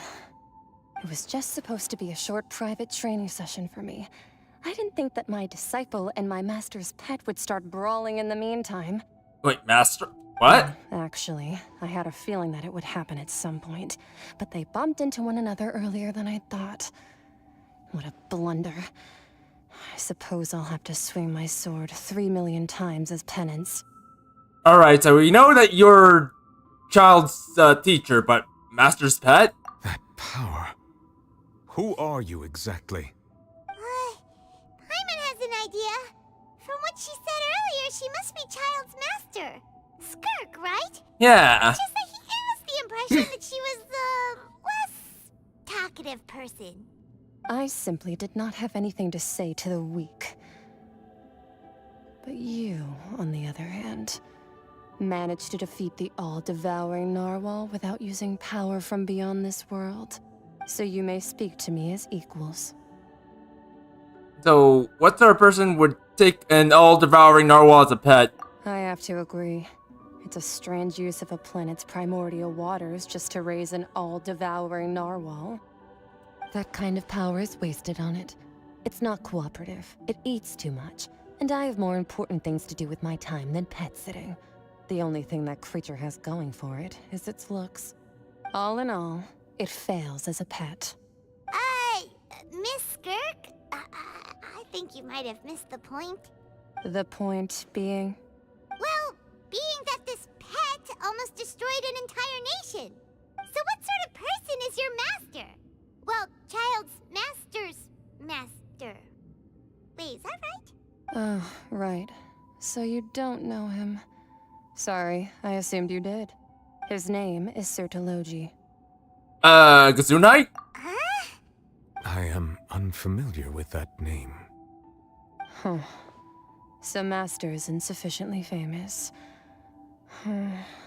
How should I describe him then? Have you heard of the name The Fowl? The Fowl? Still nothing? Well, how about the Visionary? Vetterfulnir then? Or Gold Rhindaughter? Wait, him? Oh, that one we've heard. Rhindaughter's part of the Hexen Circle. Ain't them? She's Alfredo's mom, right? Oh. So I got So watching. you do know that name. To be honest, I also heard all of those names and titles from my master. I don't actually know them either. Oh, sorry, I got stuck on the dark part. I was like thinking, wait, the Fatui agent? No, wait, no, him. I ain't her. Bah! I'm getting mixed up now. But I suppose you understand now, yes? My master is likely a similar sort to Rhindaughter. They are both pursuing some form of perfection. Also, well, I know it's already perfect right now. Wait, didn't you also mention a visionary person? Paimon didn't quite catch their name. Actually, never mind that. I believe it expedient to inform you that the all-devouring narwhal used up nearly all its strength fighting you. Such roiling hydro energies will prove difficult for the planet's deep seas to digest. As such, the fontaine back on the surface has most likely been thrown into chaos. In other words, the prophecy that you've been fretting over should now be in full swing. What? No, there's little to be surprised about, Paimon. This is natural, after all. The prophecy will surely come true. We knew this and accepted it. However... Not to worry. Focalor has already managed to deceive the heavenly principles. In the end, the people will all be dissolved into the waters, and only Furina will remain, weeping on her throne.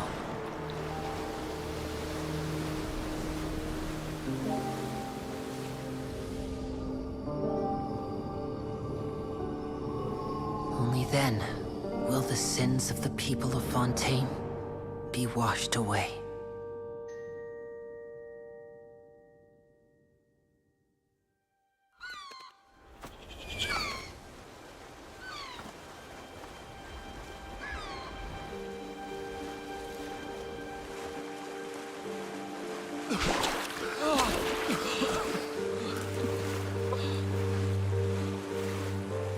Hey! Help! Over here!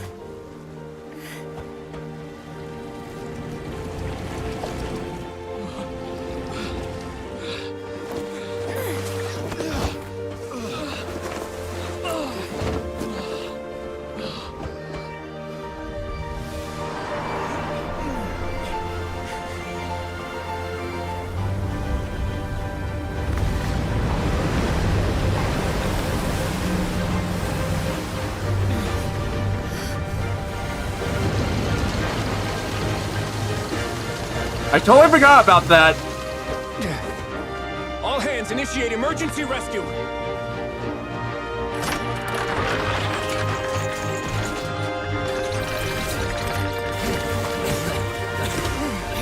Hurry! Also, I don't know why, but I thought that was their... I thought the girls were picking people up.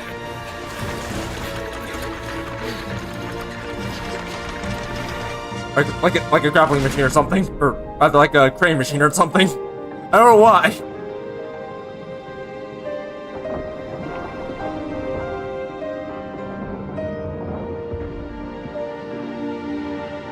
Also, I kind of want to say something, but you know, rather important things are happening right now, so I think it's better to save it for later. Look! The water's receding!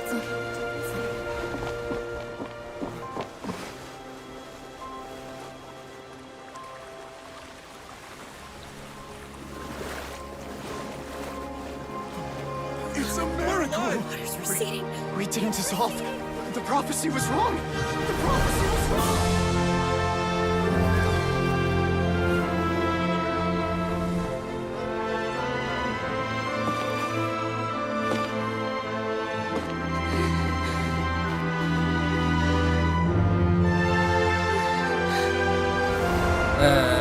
Are you alright? We're saved. The prophecy was wrong.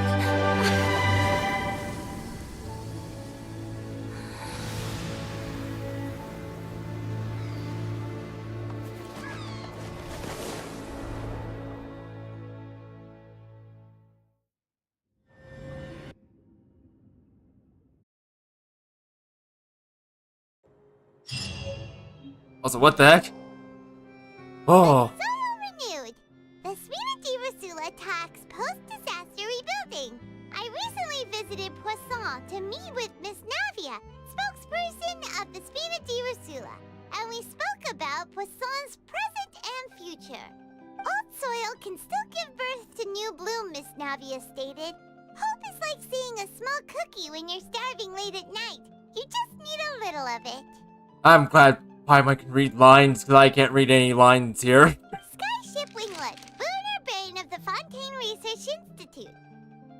The various disputes that have arisen on account of Mr. Edwin have suddenly become a shield over the Institute, with Jurier turning out to be a once-overlooked hidden gem. People always call the first researcher mad, but few know what to call the second. And should that latter person achieve a miracle, they would find it all the harder to find a word with which to classify him and his team. Wow! Paimon barely recognizes the people in the reports. Are those really Jurier and Navia? They sound like real big shots. Might have been real big shots from the start. What do you think? Pretty enthralling, huh? The Steambird's idea was pretty simple. With the disaster just having passed, we would print a free edition packed to the margins with good news to calm people down. The value for these big scoops lies in their inevitable follow-ups. We'll publish further reports and go into the stories behind those people. Edwin's assistant, Jurier, created a true flying ship, while Navia is leading people in the reconstruction of their home. I'm sure that these stories could draw even your well-traveled eye. These articles do make me curious about how things will play out.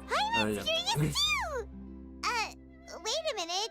Didn't we watch everything happen from start to finish? What's there to be curious about? And that's exactly why I'd like you to come conduct interviews with me. You're the best incubators of news, if you haven't noticed. And also, with you around, I'm sure I'll get to see that Duke. Are you sure? Hasn't he turned you down several times already? Oh, this time will be different. Come on, let's head to Poisson first, and then make a trip to the fortress.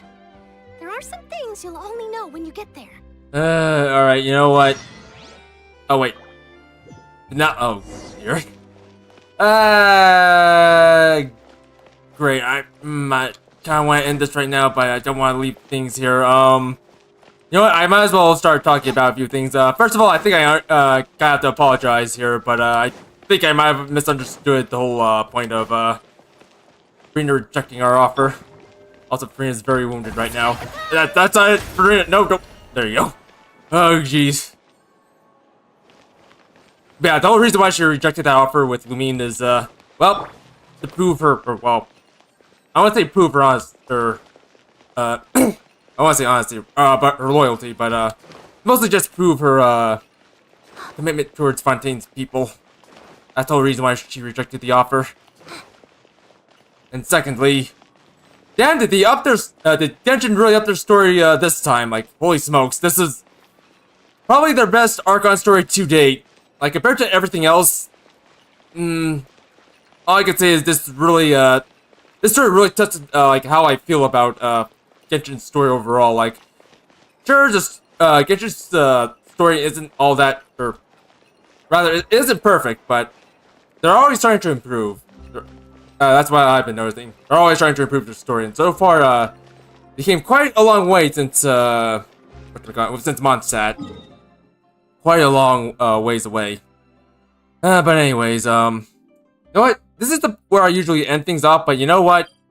I think we'll just have one last look around before we end things off. But, yeah, I wanted to get those, thoughts out of the way.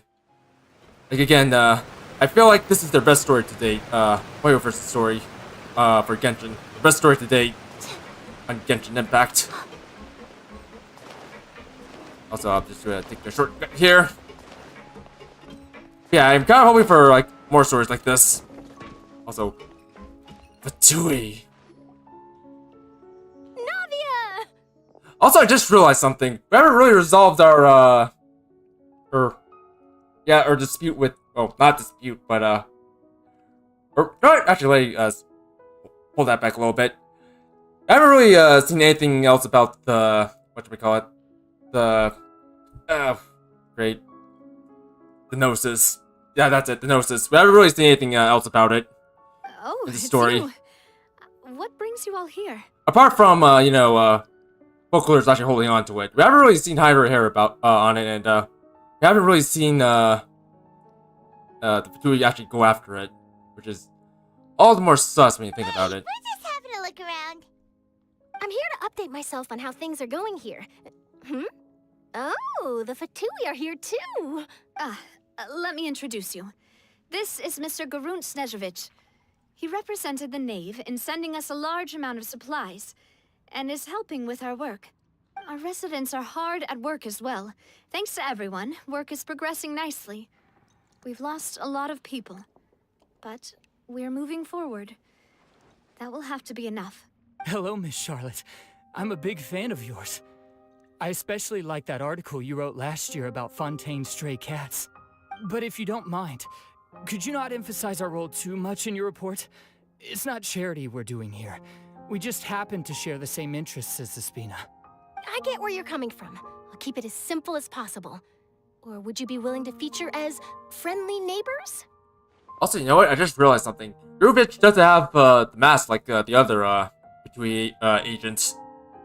No, the mask that the P2 usually wears. That would be fine. Thanks. Or Snedgevich, rather. Like, look at him. He's not wearing any masks. Oh, you're back too. How are things? We finished laying down the construction materials. It'll be another hour before the workers are able to go over there.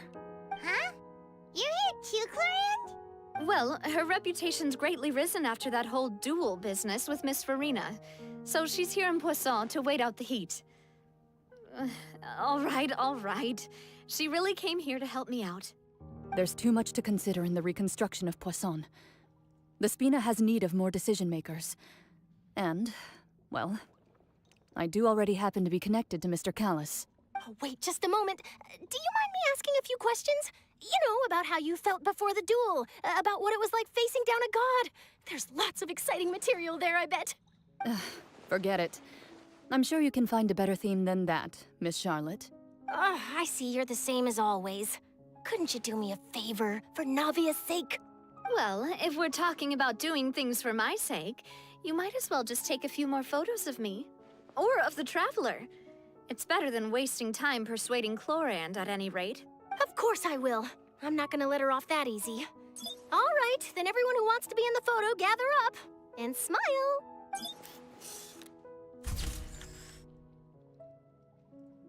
How did it go? Was it a good shot? Did Paimon look cute in it?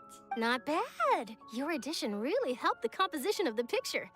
All right, hang on a moment. Let me snap a few more shots. Sure, takes more pictures to Poisson after charters and everything. That should do it. I'll be back here later anyway, so let's call it a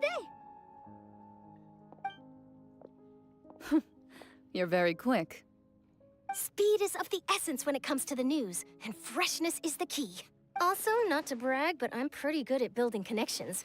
Who knows? I might eventually get that interview with you after all, Miss Clorinde.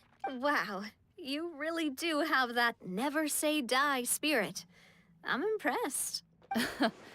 I'll hazard a guess that this is how you got that interview at the Fortress of Meripede. You already knew where she was going? Whoa, you're well informed. Let me make a guess, too. I asked Sijuin, who told Monsieur Nervillette, and he told you, right?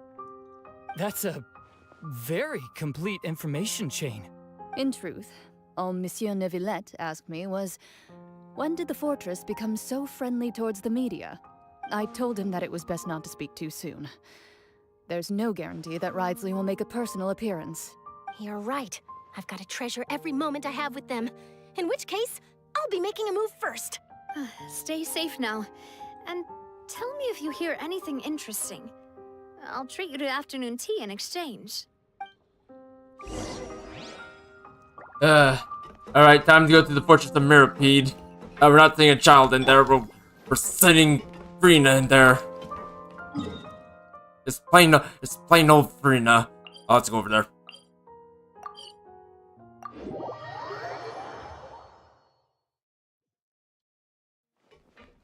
Also, look, Furina's joints are okay now. She can hop, skip, and fly. Or rather, glide. She can't fly. Eventually, she will. She can also do this. Also, you know what? I just realized something. I forgot to upgrade my other sword. Not this one. Nope. Where is it? Where's my other sword?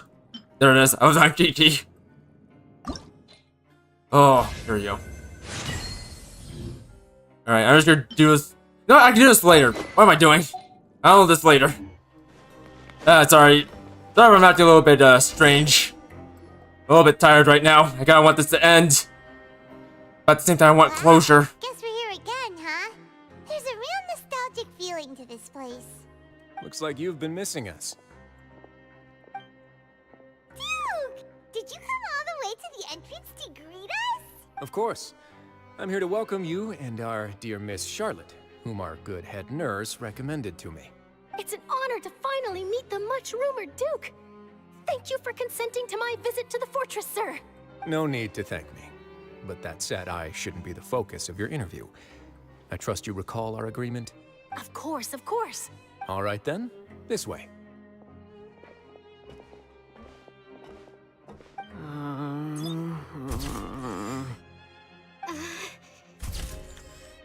I'm about to say what happened, but I think I understand what's happening right now. Hey, no need to be so nervous. I've already taken all the photos we need.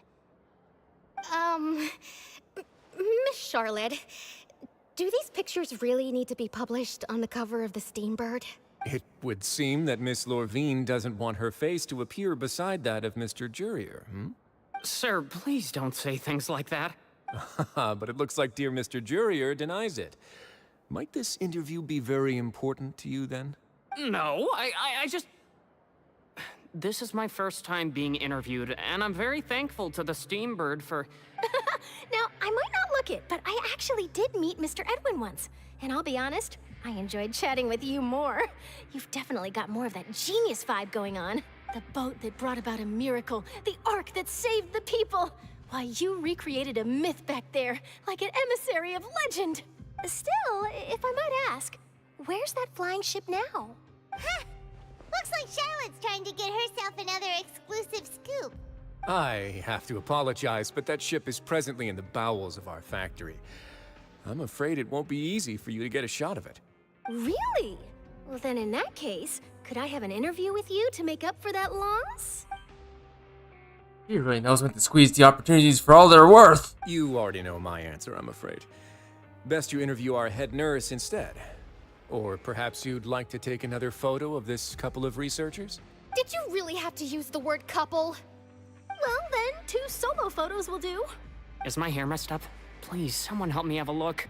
Things sure are getting pretty lively here. We've seen this kind of thing before. Oh, seems like everyone's here. Would any of you like to try this new drink I came up with? Ah, Siegeween.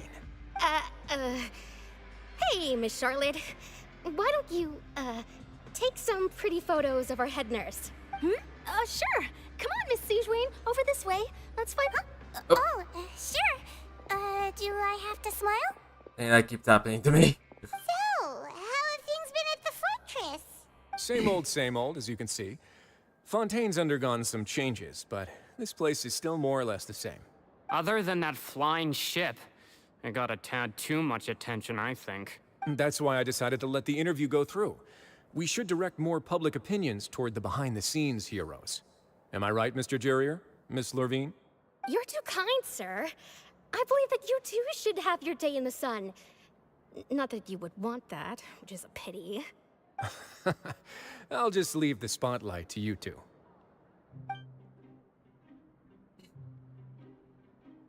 I see. Lots of things happened that day, huh? Anyway, regarding that Harbinger, I'm not sure you remember, but his 3 young followers are still waiting for his return. He sure did win them over, huh? I'll tell them that there's good news and bad news. The good being that their boss seems fine, and the bad being that they must face extended sentences for abetting his escape. Oh, actually, what about you? Are things gonna change for you too? What change can there be? The fortress will keep chugging along, and so will my duties. As to what Miss Furina's departure will mean for the nation, and if our laws and governance will be transformed, we'll leave those to the folks in the overworld. Hey everyone, the photo shoot's done. Good. In that case, let's call it a day here. Thanks for your cooperation. Come on, Traveler, let's go. Till next time, everyone. There'll be a next time? Maybe. Who knows? I might write a story about the underwater factory next time. Until then. All right, last stop, the docks. Yes, actually, have we been there? Actually, no. Yeah, we have been there before. I was thinking about the other docks. I've been doing a bit of exploring, by the way. Alright, I hope this ends pretty soon. Yeah, it's only natural for us to get one last look around before we call it quits. For now, did I go down? I think I go down. Actually, why do I need to call the left? I can just drop. Actually, no, there's no way. Oh, is there a way for me to drop? There's a way for me to drop. God dang it. I was on the top floor. It's been a while since I've been here. Look up below. Furina's coming for you. Also, you know what? I'm kind of glad you actually did the Archon quest as well. If anything, the Archon quest made me feel a lot more for Furina. Like, more than any of the other gods. Also, hello, Satyam. Not much, we're just almost about to wrap up the Archon quest. And speaking of the Archon quest, yeah, this Archon quest made me feel a lot more for Furina. A lot more. More than any of the other Archons. Well, you can call Furina Archon, but that's aside from the point. Point is, Furina must be protected. Must be protected by official. Also, it looks like these guys are leaving. You think? They really are here! How did you know? Navia mentioned that she stayed in touch with Linny and the others after working together. Apparently, they've been at the docks distributing these strange pockets the whole time since. Still? Traveler, Paimon. Ah, and Miss Charlotte, too. But the prophecies passed. Don't need them anymore, Would do you we? like a magic pocket? No thanks, I already have a magic pocket. It's a very big pocket. What sort of gadget is it? I throw sweet madames in it. It's a wondrous bag that can be used to carry many things. The water level has returned to normal, but if you see any of your things floating around, you can use this to carry them. Or you could trick a friend into doing it for you. Yeah, okay, that makes sense. Trick a friend? I wonder which of my friends would fall for that.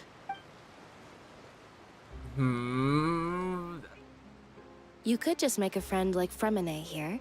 Isn't that right, Fremine? Is this what you meant by, I'll help you make some more friends? To be honest, that sounds pretty sweet. Could I have your contact, please? Sure. Please, write down my address. And here's his phone number and his Instagram and his Facebook. You sure are working hard to help Fremine socialize. He was the one who proposed doing this. He even wants to assist in our magic shows. It sounds like that would suit him. Yes, I was planning to first introduce Pear as an assistant, and later Fremine himself.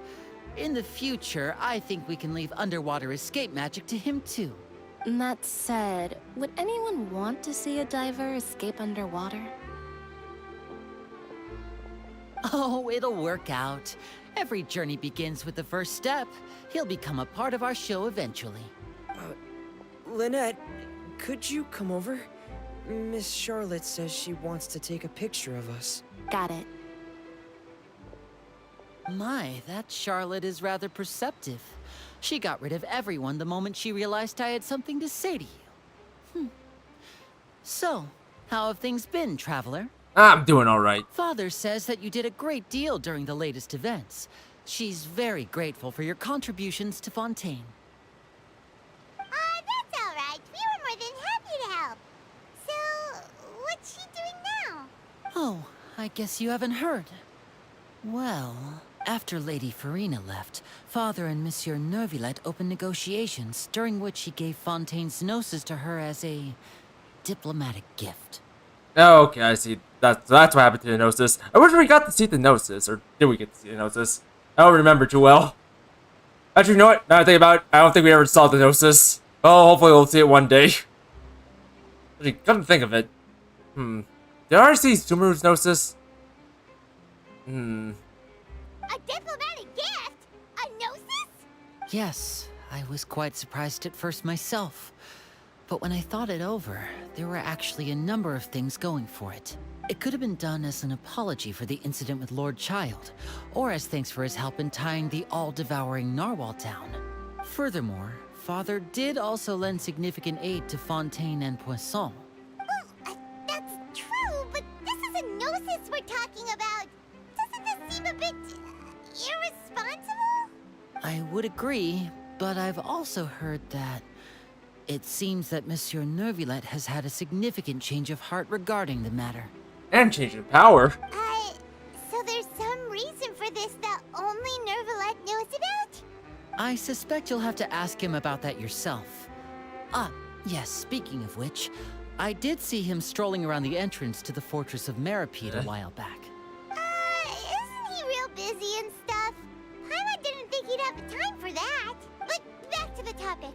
The gnosis was given to the knave, right? What about Child? They say that he's returned to Snezhnaya to recover from his wounds. I hear that the recent disaster really did a number on his health. Well, I guess I can now call him one of my war buddies. That's true. When you think about it, we've had loads of run-ins with the Fatui. To think we'd be allied with them this time. So shocked by such a simple switching of sides?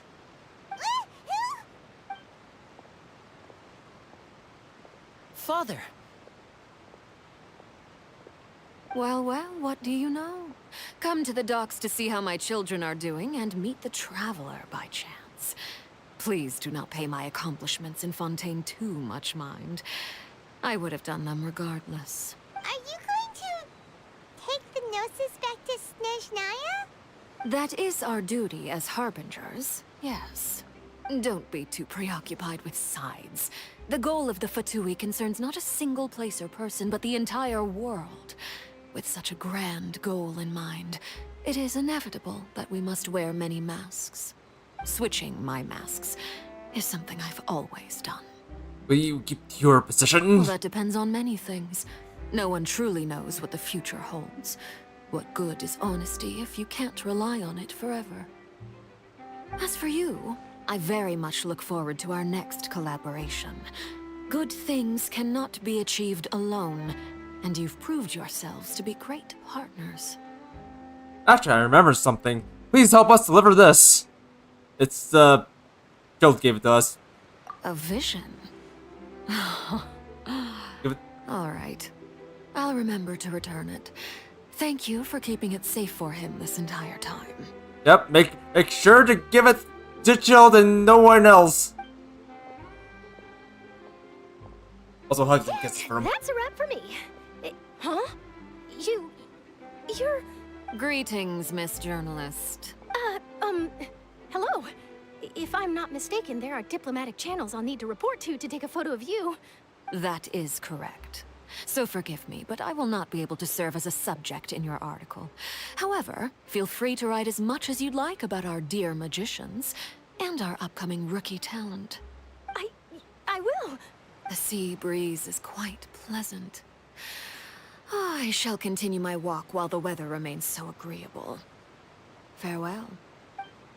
Farewell, Father. Oh, she has such an intimidating presence. I didn't even dare to take a picture. Thankfully, I've already wrapped up all my pre-scheduled interviews. Thank you all. This'll be more than enough for me to write about, I'm sure. Don't be too nervous. Why don't you take a magic pocket before you go? Here, Traveler, Paimon, you take one too. Two good things about? Sure. That's right. Funny. I was giving out magic pockets when we first met too. And what do you know? I'm doing the exact same thing right now. So many things have happened, but the pockets are still the pockets. I guess this must be life. We will all follow our own paths, and serendipity will lead you to your fated friends. All right then. We'll be handing out pockets in some other districts later, so we'll get going now. Have a good day, you two. Well, guess we sent Charlotte, huh? Should we go see what Neverlette's doing? As long as he's not so busy that he doesn't have time to chat anyway. Yeah, but as this character. Because I have a stinking feeling we're going to meet a certain someone. Again, well, actually, no, let's go check up on it anyways. Kind of hoping we get to meet, I don't want to link Mona. Just to make this faster. How long are we going? 3 hours, 45 minutes. I had to end this a little bit earlier, but, well, I guess this will make for the time that we didn't stream. Hello, Fatality. Hello. Just came in almost just in time for me to kinda end the stream. I don't know, I felt like we got just a little bit more to go. Just a little bit more to go with. Also, is this always here? I felt like this area used to be flooded at one point. Huh. Anyways. Quick visual trick. Trick Neverlight. Trick him into thinking you're, the furina. So, you really are here, Also, how you been, Fatality? Good? Really? Oh, I suppose you must have met Mr. Linney. He took the time to greet me earlier when he passed this way. In any case, you came at a good time. I was just considering reaching out to you to set up a meeting, so I may explain some things that I haven't had the time to before. Aw, Paimon's glad that you remembered. Thank you for keeping us on your mind, what with you being busy and all. Alright, let's have it then. How was Fontaine actually saved? The whole business is still quite the mystery to us. It is strange how words can often leave a bitter taste in the mouth when it finally comes time to say them out loud.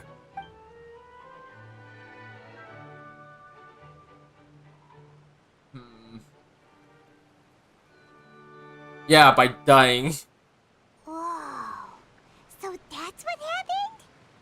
I only saw Furina's part myself. It was nuts. Focalor destroyed the divine throne of the Hydro Archon and restored your power to you, transforming you into a fully fledged elemental dragon sovereign. But Paimon still doesn't quite get what you did to save the Fontainians from dissolving.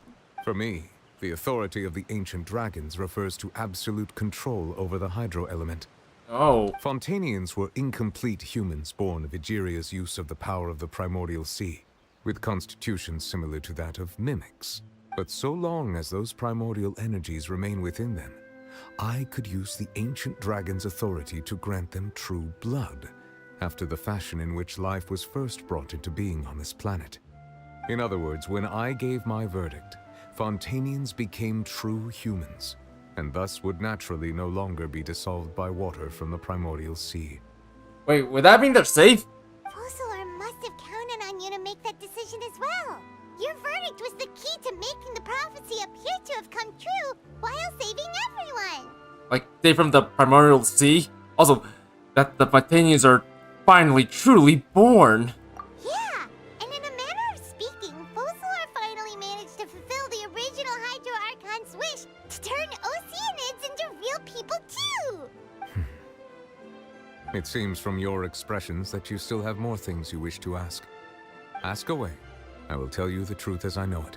Okay, well, it kinda makes sense that we asked questions from him, because, he's sort of, kind of the Hydro Archon now. Not really, but close enough, I suppose. About the initial verdict that was passed on Chilled. I have investigated his case along many avenues, and I have learned that he once fell into an unknown chasm when he was young.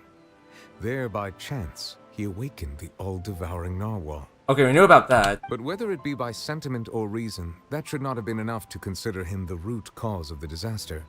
At most, he would have had tangential liability. As for the judgment passed by the Oratrice during the trial, whether it was due to that liability by association, or Focalor deliberately using him to buy time for us on the assumption that he would be able to hold the creature off, I cannot say. Also, I go for the latter. If anything, the latter kind of connects things, but like you said, it doesn't. We don't really know quite. Focalor had Fontainians in mind the whole time. In the end, it was thanks to her that they finally became real humans. Hang on a second. Paimon suddenly got another question. Back when Fontainians hadn't yet become real humans, were the children they had also transformed Oceanids? Life has always flowed like water. Do you recall how Fontainians would often come to the Fountain of Lucine to pray for children? Yeah, Lynette said the fountain is where all the waters in Fontaine converge. In truth, even those couples did not know that such prayers were no mere custom, but instead a form of ritual. Those Oceanids who were blessed within the spring water would later descend as new humans in the coming months. Paimon sorta gets it now. Either way, seems like this ritual won't be of any further use, but it'll probably live on as a local custom. Ask away. I will tell you the truth as I know it. I want to ask this right away, but, well, I guess we'll go through all of these. Yeah, about that. Risley said Furina has already left. What's that all about? Ah, Lady Furina. The people are only aware that her death sentence has not been carried out. She abdicated the post of Hydro Archon and left affairs related to that title to me, before leaving the Opera House. I related Focalor's words to her faithfully and completely. After hearing them, she seemed neither saddened nor comforted. She simply said that she was tired and needed to rest. Having said that, she then packed her things and moved out of the opera house, not unlike how an ordinary person might. But she's still got a place to stay, right? You need not worry. I will make arrangements to ensure that she will not want for food, clothing, board, or travel. In truth, I am somewhat happy for her. The wear and tear on her spirit will, of course, take time to heal. But now that she no longer has to play the role of Focalor the Hydro Archon, she can finally lay down her burdens and lead a normal life. Yeah, just like good old Zhongli. What about you then? What are your plans now that you've regained your full powers as the Hydro Dragon? After Focalor passed on, the Oratrice also ceased to function. This matter will directly affect our trials. After much careful consideration, I've decided to take over its role in our courts. From now on, I shall hear cases and pass verdicts by myself. Looks like you're still considering stuff from the perspective of the Udex, huh? As an elemental dragon, there are indeed many things that I must do. But this power and this duty, in a manner of speaking, you could say that both were granted to me. As such, before I attend to my other responsibilities, I must first and foremost continue to serve Fontaine as its highest judge. The duty of the Hydro Sovereign and the duty of the Udex shall coexist within my person. Additionally, the Hydro Archon's departure has brought about another problem, which is that the Opera House shall no longer produce indemnitium. Which means no power for Fontaine. That's true. That power was derived from the people's faith in the Hydro Archon, wasn't it? Wait, but the various mechs and machines in the city are all still okay. Where are they getting their energy from? Wait, that's right. As I am now, I have full command over New Musia, and it can serve as a complete substitute. Another reason why I cannot quite leave Fontaine immediately. See. Wow. This ancient dragon's authority stuff is really quite useful, huh? Ask away.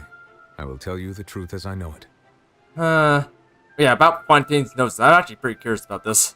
Oh, that's right! They say you've given it to the knave as a diplomatic gift or something! Leaving aside their intentionality, the two Fatui Harbingers have indeed done much for us during this crisis. Their sole remaining goal in Fontaine, at least at this point, would seem to be the Gnosis. The Oratrice has ceased to function. The Hydro Archon's divine throne is now no more, and I do not need the Gnosis's power. As such, it has lost all meaning for Fontaine. If the Fatui have impure designs, then we might as well accede to their request now, and avoid unnecessary conflict. What complicated considerations? Paimon thought you were just giving it to them out of gratitude to the knave and as an apology to Child. Ask away. I will tell you the truth as I know it. Right, here's what I want to really know. Yeah, Natlan. You will soon be heading to Natlan, I presume? Yes. I'm afraid that I have little talent as a travel guide, so all I can do is tell you what I know about that land. Dang it. As far as I'm aware, Natlan can be said to be a nation of dragons. A nation of dragons? You mean like you? No, I suspect that I would not find myself welcome there. Unlike ancient dragons such as myself, the dragons of Natlan have undergone long years of development and evolution. Large numbers of them have entered a form of coexistence with humanity. Hello, Coffee Cup. Hello. Hello. Natlan is also the nation of war. War ravages those lands like an undying flame. There is one other piece of information I got incidentally from my negotiations with the knave that I believe may be useful to you. The harbinger known as the Captain has thrown his hat into the endless ring of war. Oh. Well, looks like we're going to be meeting him next. The Captain. Sounds like a real tough customer. Seriously, everywhere you look, there's a Fatui Harbinger doing their thing. I suggest that you fully prepare yourself before going to Natlan. In the meantime, Fontaine's doors will always be open to you. Ask away. I will tell you the truth as I know it. Well, and that's everything. Hang on a sec. Paimon's still got a question about Gnosis. When we spoke to Linny earlier, he mentioned that your attitude towards giving away the Gnosis had clearly changed. We guessed that there might be some reason for it that only you were aware of. No wonder the House of the Hearth is the Fatui's intelligence division. They are certainly sharp. So regarding this specific issue, I was just getting ready to share something with you. What is it? In truth, I exchanged some further words with that lady named Skirk after sending you two back to the surface. It went something like this. Thank you, Coffee, for the sub. Also, I hope Kirkus pull like the actual character later that we can play as. I really want her over almost everyone else.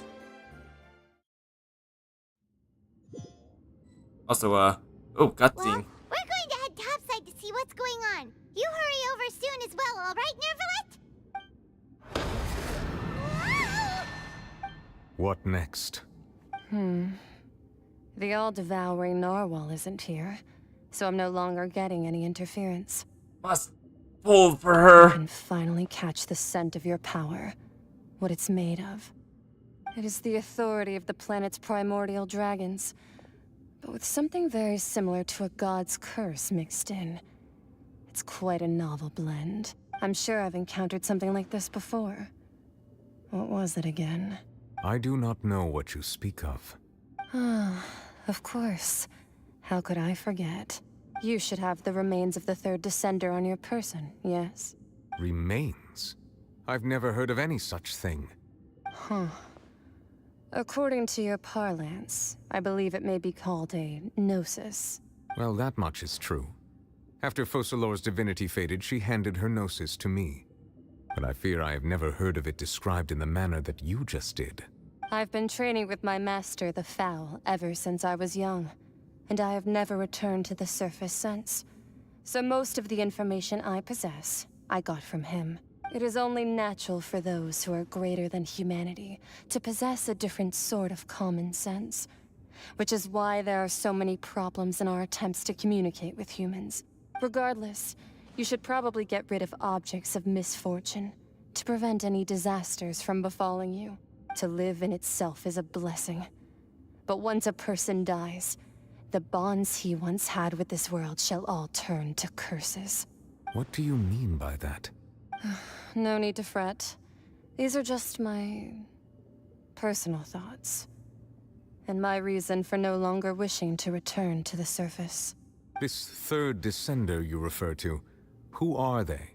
And when did they die? Master never mentioned them to me. Perhaps it just wasn't that important for me to know. If you're interested, though, I could ask him. I'll be sure to pass the answer on to you next time. Next time? You believe we will meet again? I do. Wait. I have a disciple of my own, don't I? He can be the messenger, then? Already tricking her duties. And promises. Still going to pull for her, though. If she's the character. That's what she told me. Whether it would prove useful or not, I wanted to pass that information on to you. The remains of the third descender? So that's what the Gnosis actually are. Paimon just thought they looked like chess pieces. How could they be a person's remains? All the same, assuming that there was no misunderstanding or special metaphor at play, that is what she meant to say. And she said that it would bring misfortune and that you should check it, which is why you gave it to the Fatui. If she speaks the truth, then I would simply be putting Fontaine at unnecessary risk by keeping it here. At the center, he mentioned one of them. I'm the fourth descender, which means she's from outside of this world! Oh! Also, for me, this information means two things, but fourth descender! One, the notices are related to the descenders, and two, that the one who came before me had already died. I guessed that you might already be familiar with this concept, but I did not expect you to be one of them. That means that the Gnosis, which are exceedingly element-compatible and can even enhance elemental abilities, do indeed come from the third descender. Amazing. I wonder, does your body also possess similar properties? Am I an Archon? Nah. Like being able to use elemental powers without a vision. That does sort of count as special compatibility, right? I'm more than an Archon. No, let's not think about this stuff right now. It just feels creepy. Comparing the Traveler to the dead third descender and all. Don't worry. I don't die easily. I won't die so easily. That's what you say, but this topic still feels like bad luck. Once Child recovers, let's get some more answers out of him. Or go look for his master and get the answers that way. I too believe it unwise to make too many blind guesses when information is lacking. The same is true of being at court. Alright. Whatever the case, it seems like the crisis here in Fontaine's over for now. Yes. All of Focalor's efforts were for this moment as well. But she sacrificed herself in the end as a god, and she suffered through all those years as a human. Was that really what she wanted? She's a notice. Wait, so if I eat her, does that mean I'm eating, dead people's remains? Does that make me a cannibal? If I do decide to eat her as emergency food? Because if that's the case, then we probably dodge a bullet there. I suppose that would be the mystery of a god's will. If anything... Alright, no more treating Paimon as emergency food. From now on, she's just, she's a casket now. That's what she is now. She's a casket. Also, can you understand the will of the gods? I suspect not. But once in a while, I too would guess that if wishes were like the clouds in the sky, they will one day return to the earth as raindrops. Life flows like water, and rain is the final answer. The water levels may sometimes tilt one way or another, but the rain falls fairly upon all. And what, ultimately, is the difference between the rains that fall upon all of us? Oh, we're finished, and,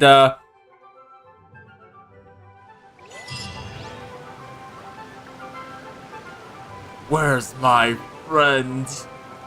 Where? There she is! Also, after all this, no furina. Or, we didn't get to see furina for the last, or, not the last time, but, for the finale. Interesting, but also at the same time kind of sad, but, actually, you know what? Is there a character quest? Oh, yeah, I need to check.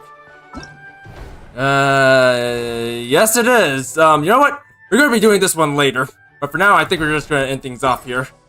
So, if you guys are, watching this and you like what you see, don't forget to, like, subscribe, hit the notification bell for more.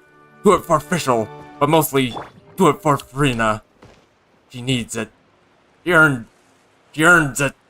Also, wait. Wait, hold on. Okay, there we go. Much better. Do it for her.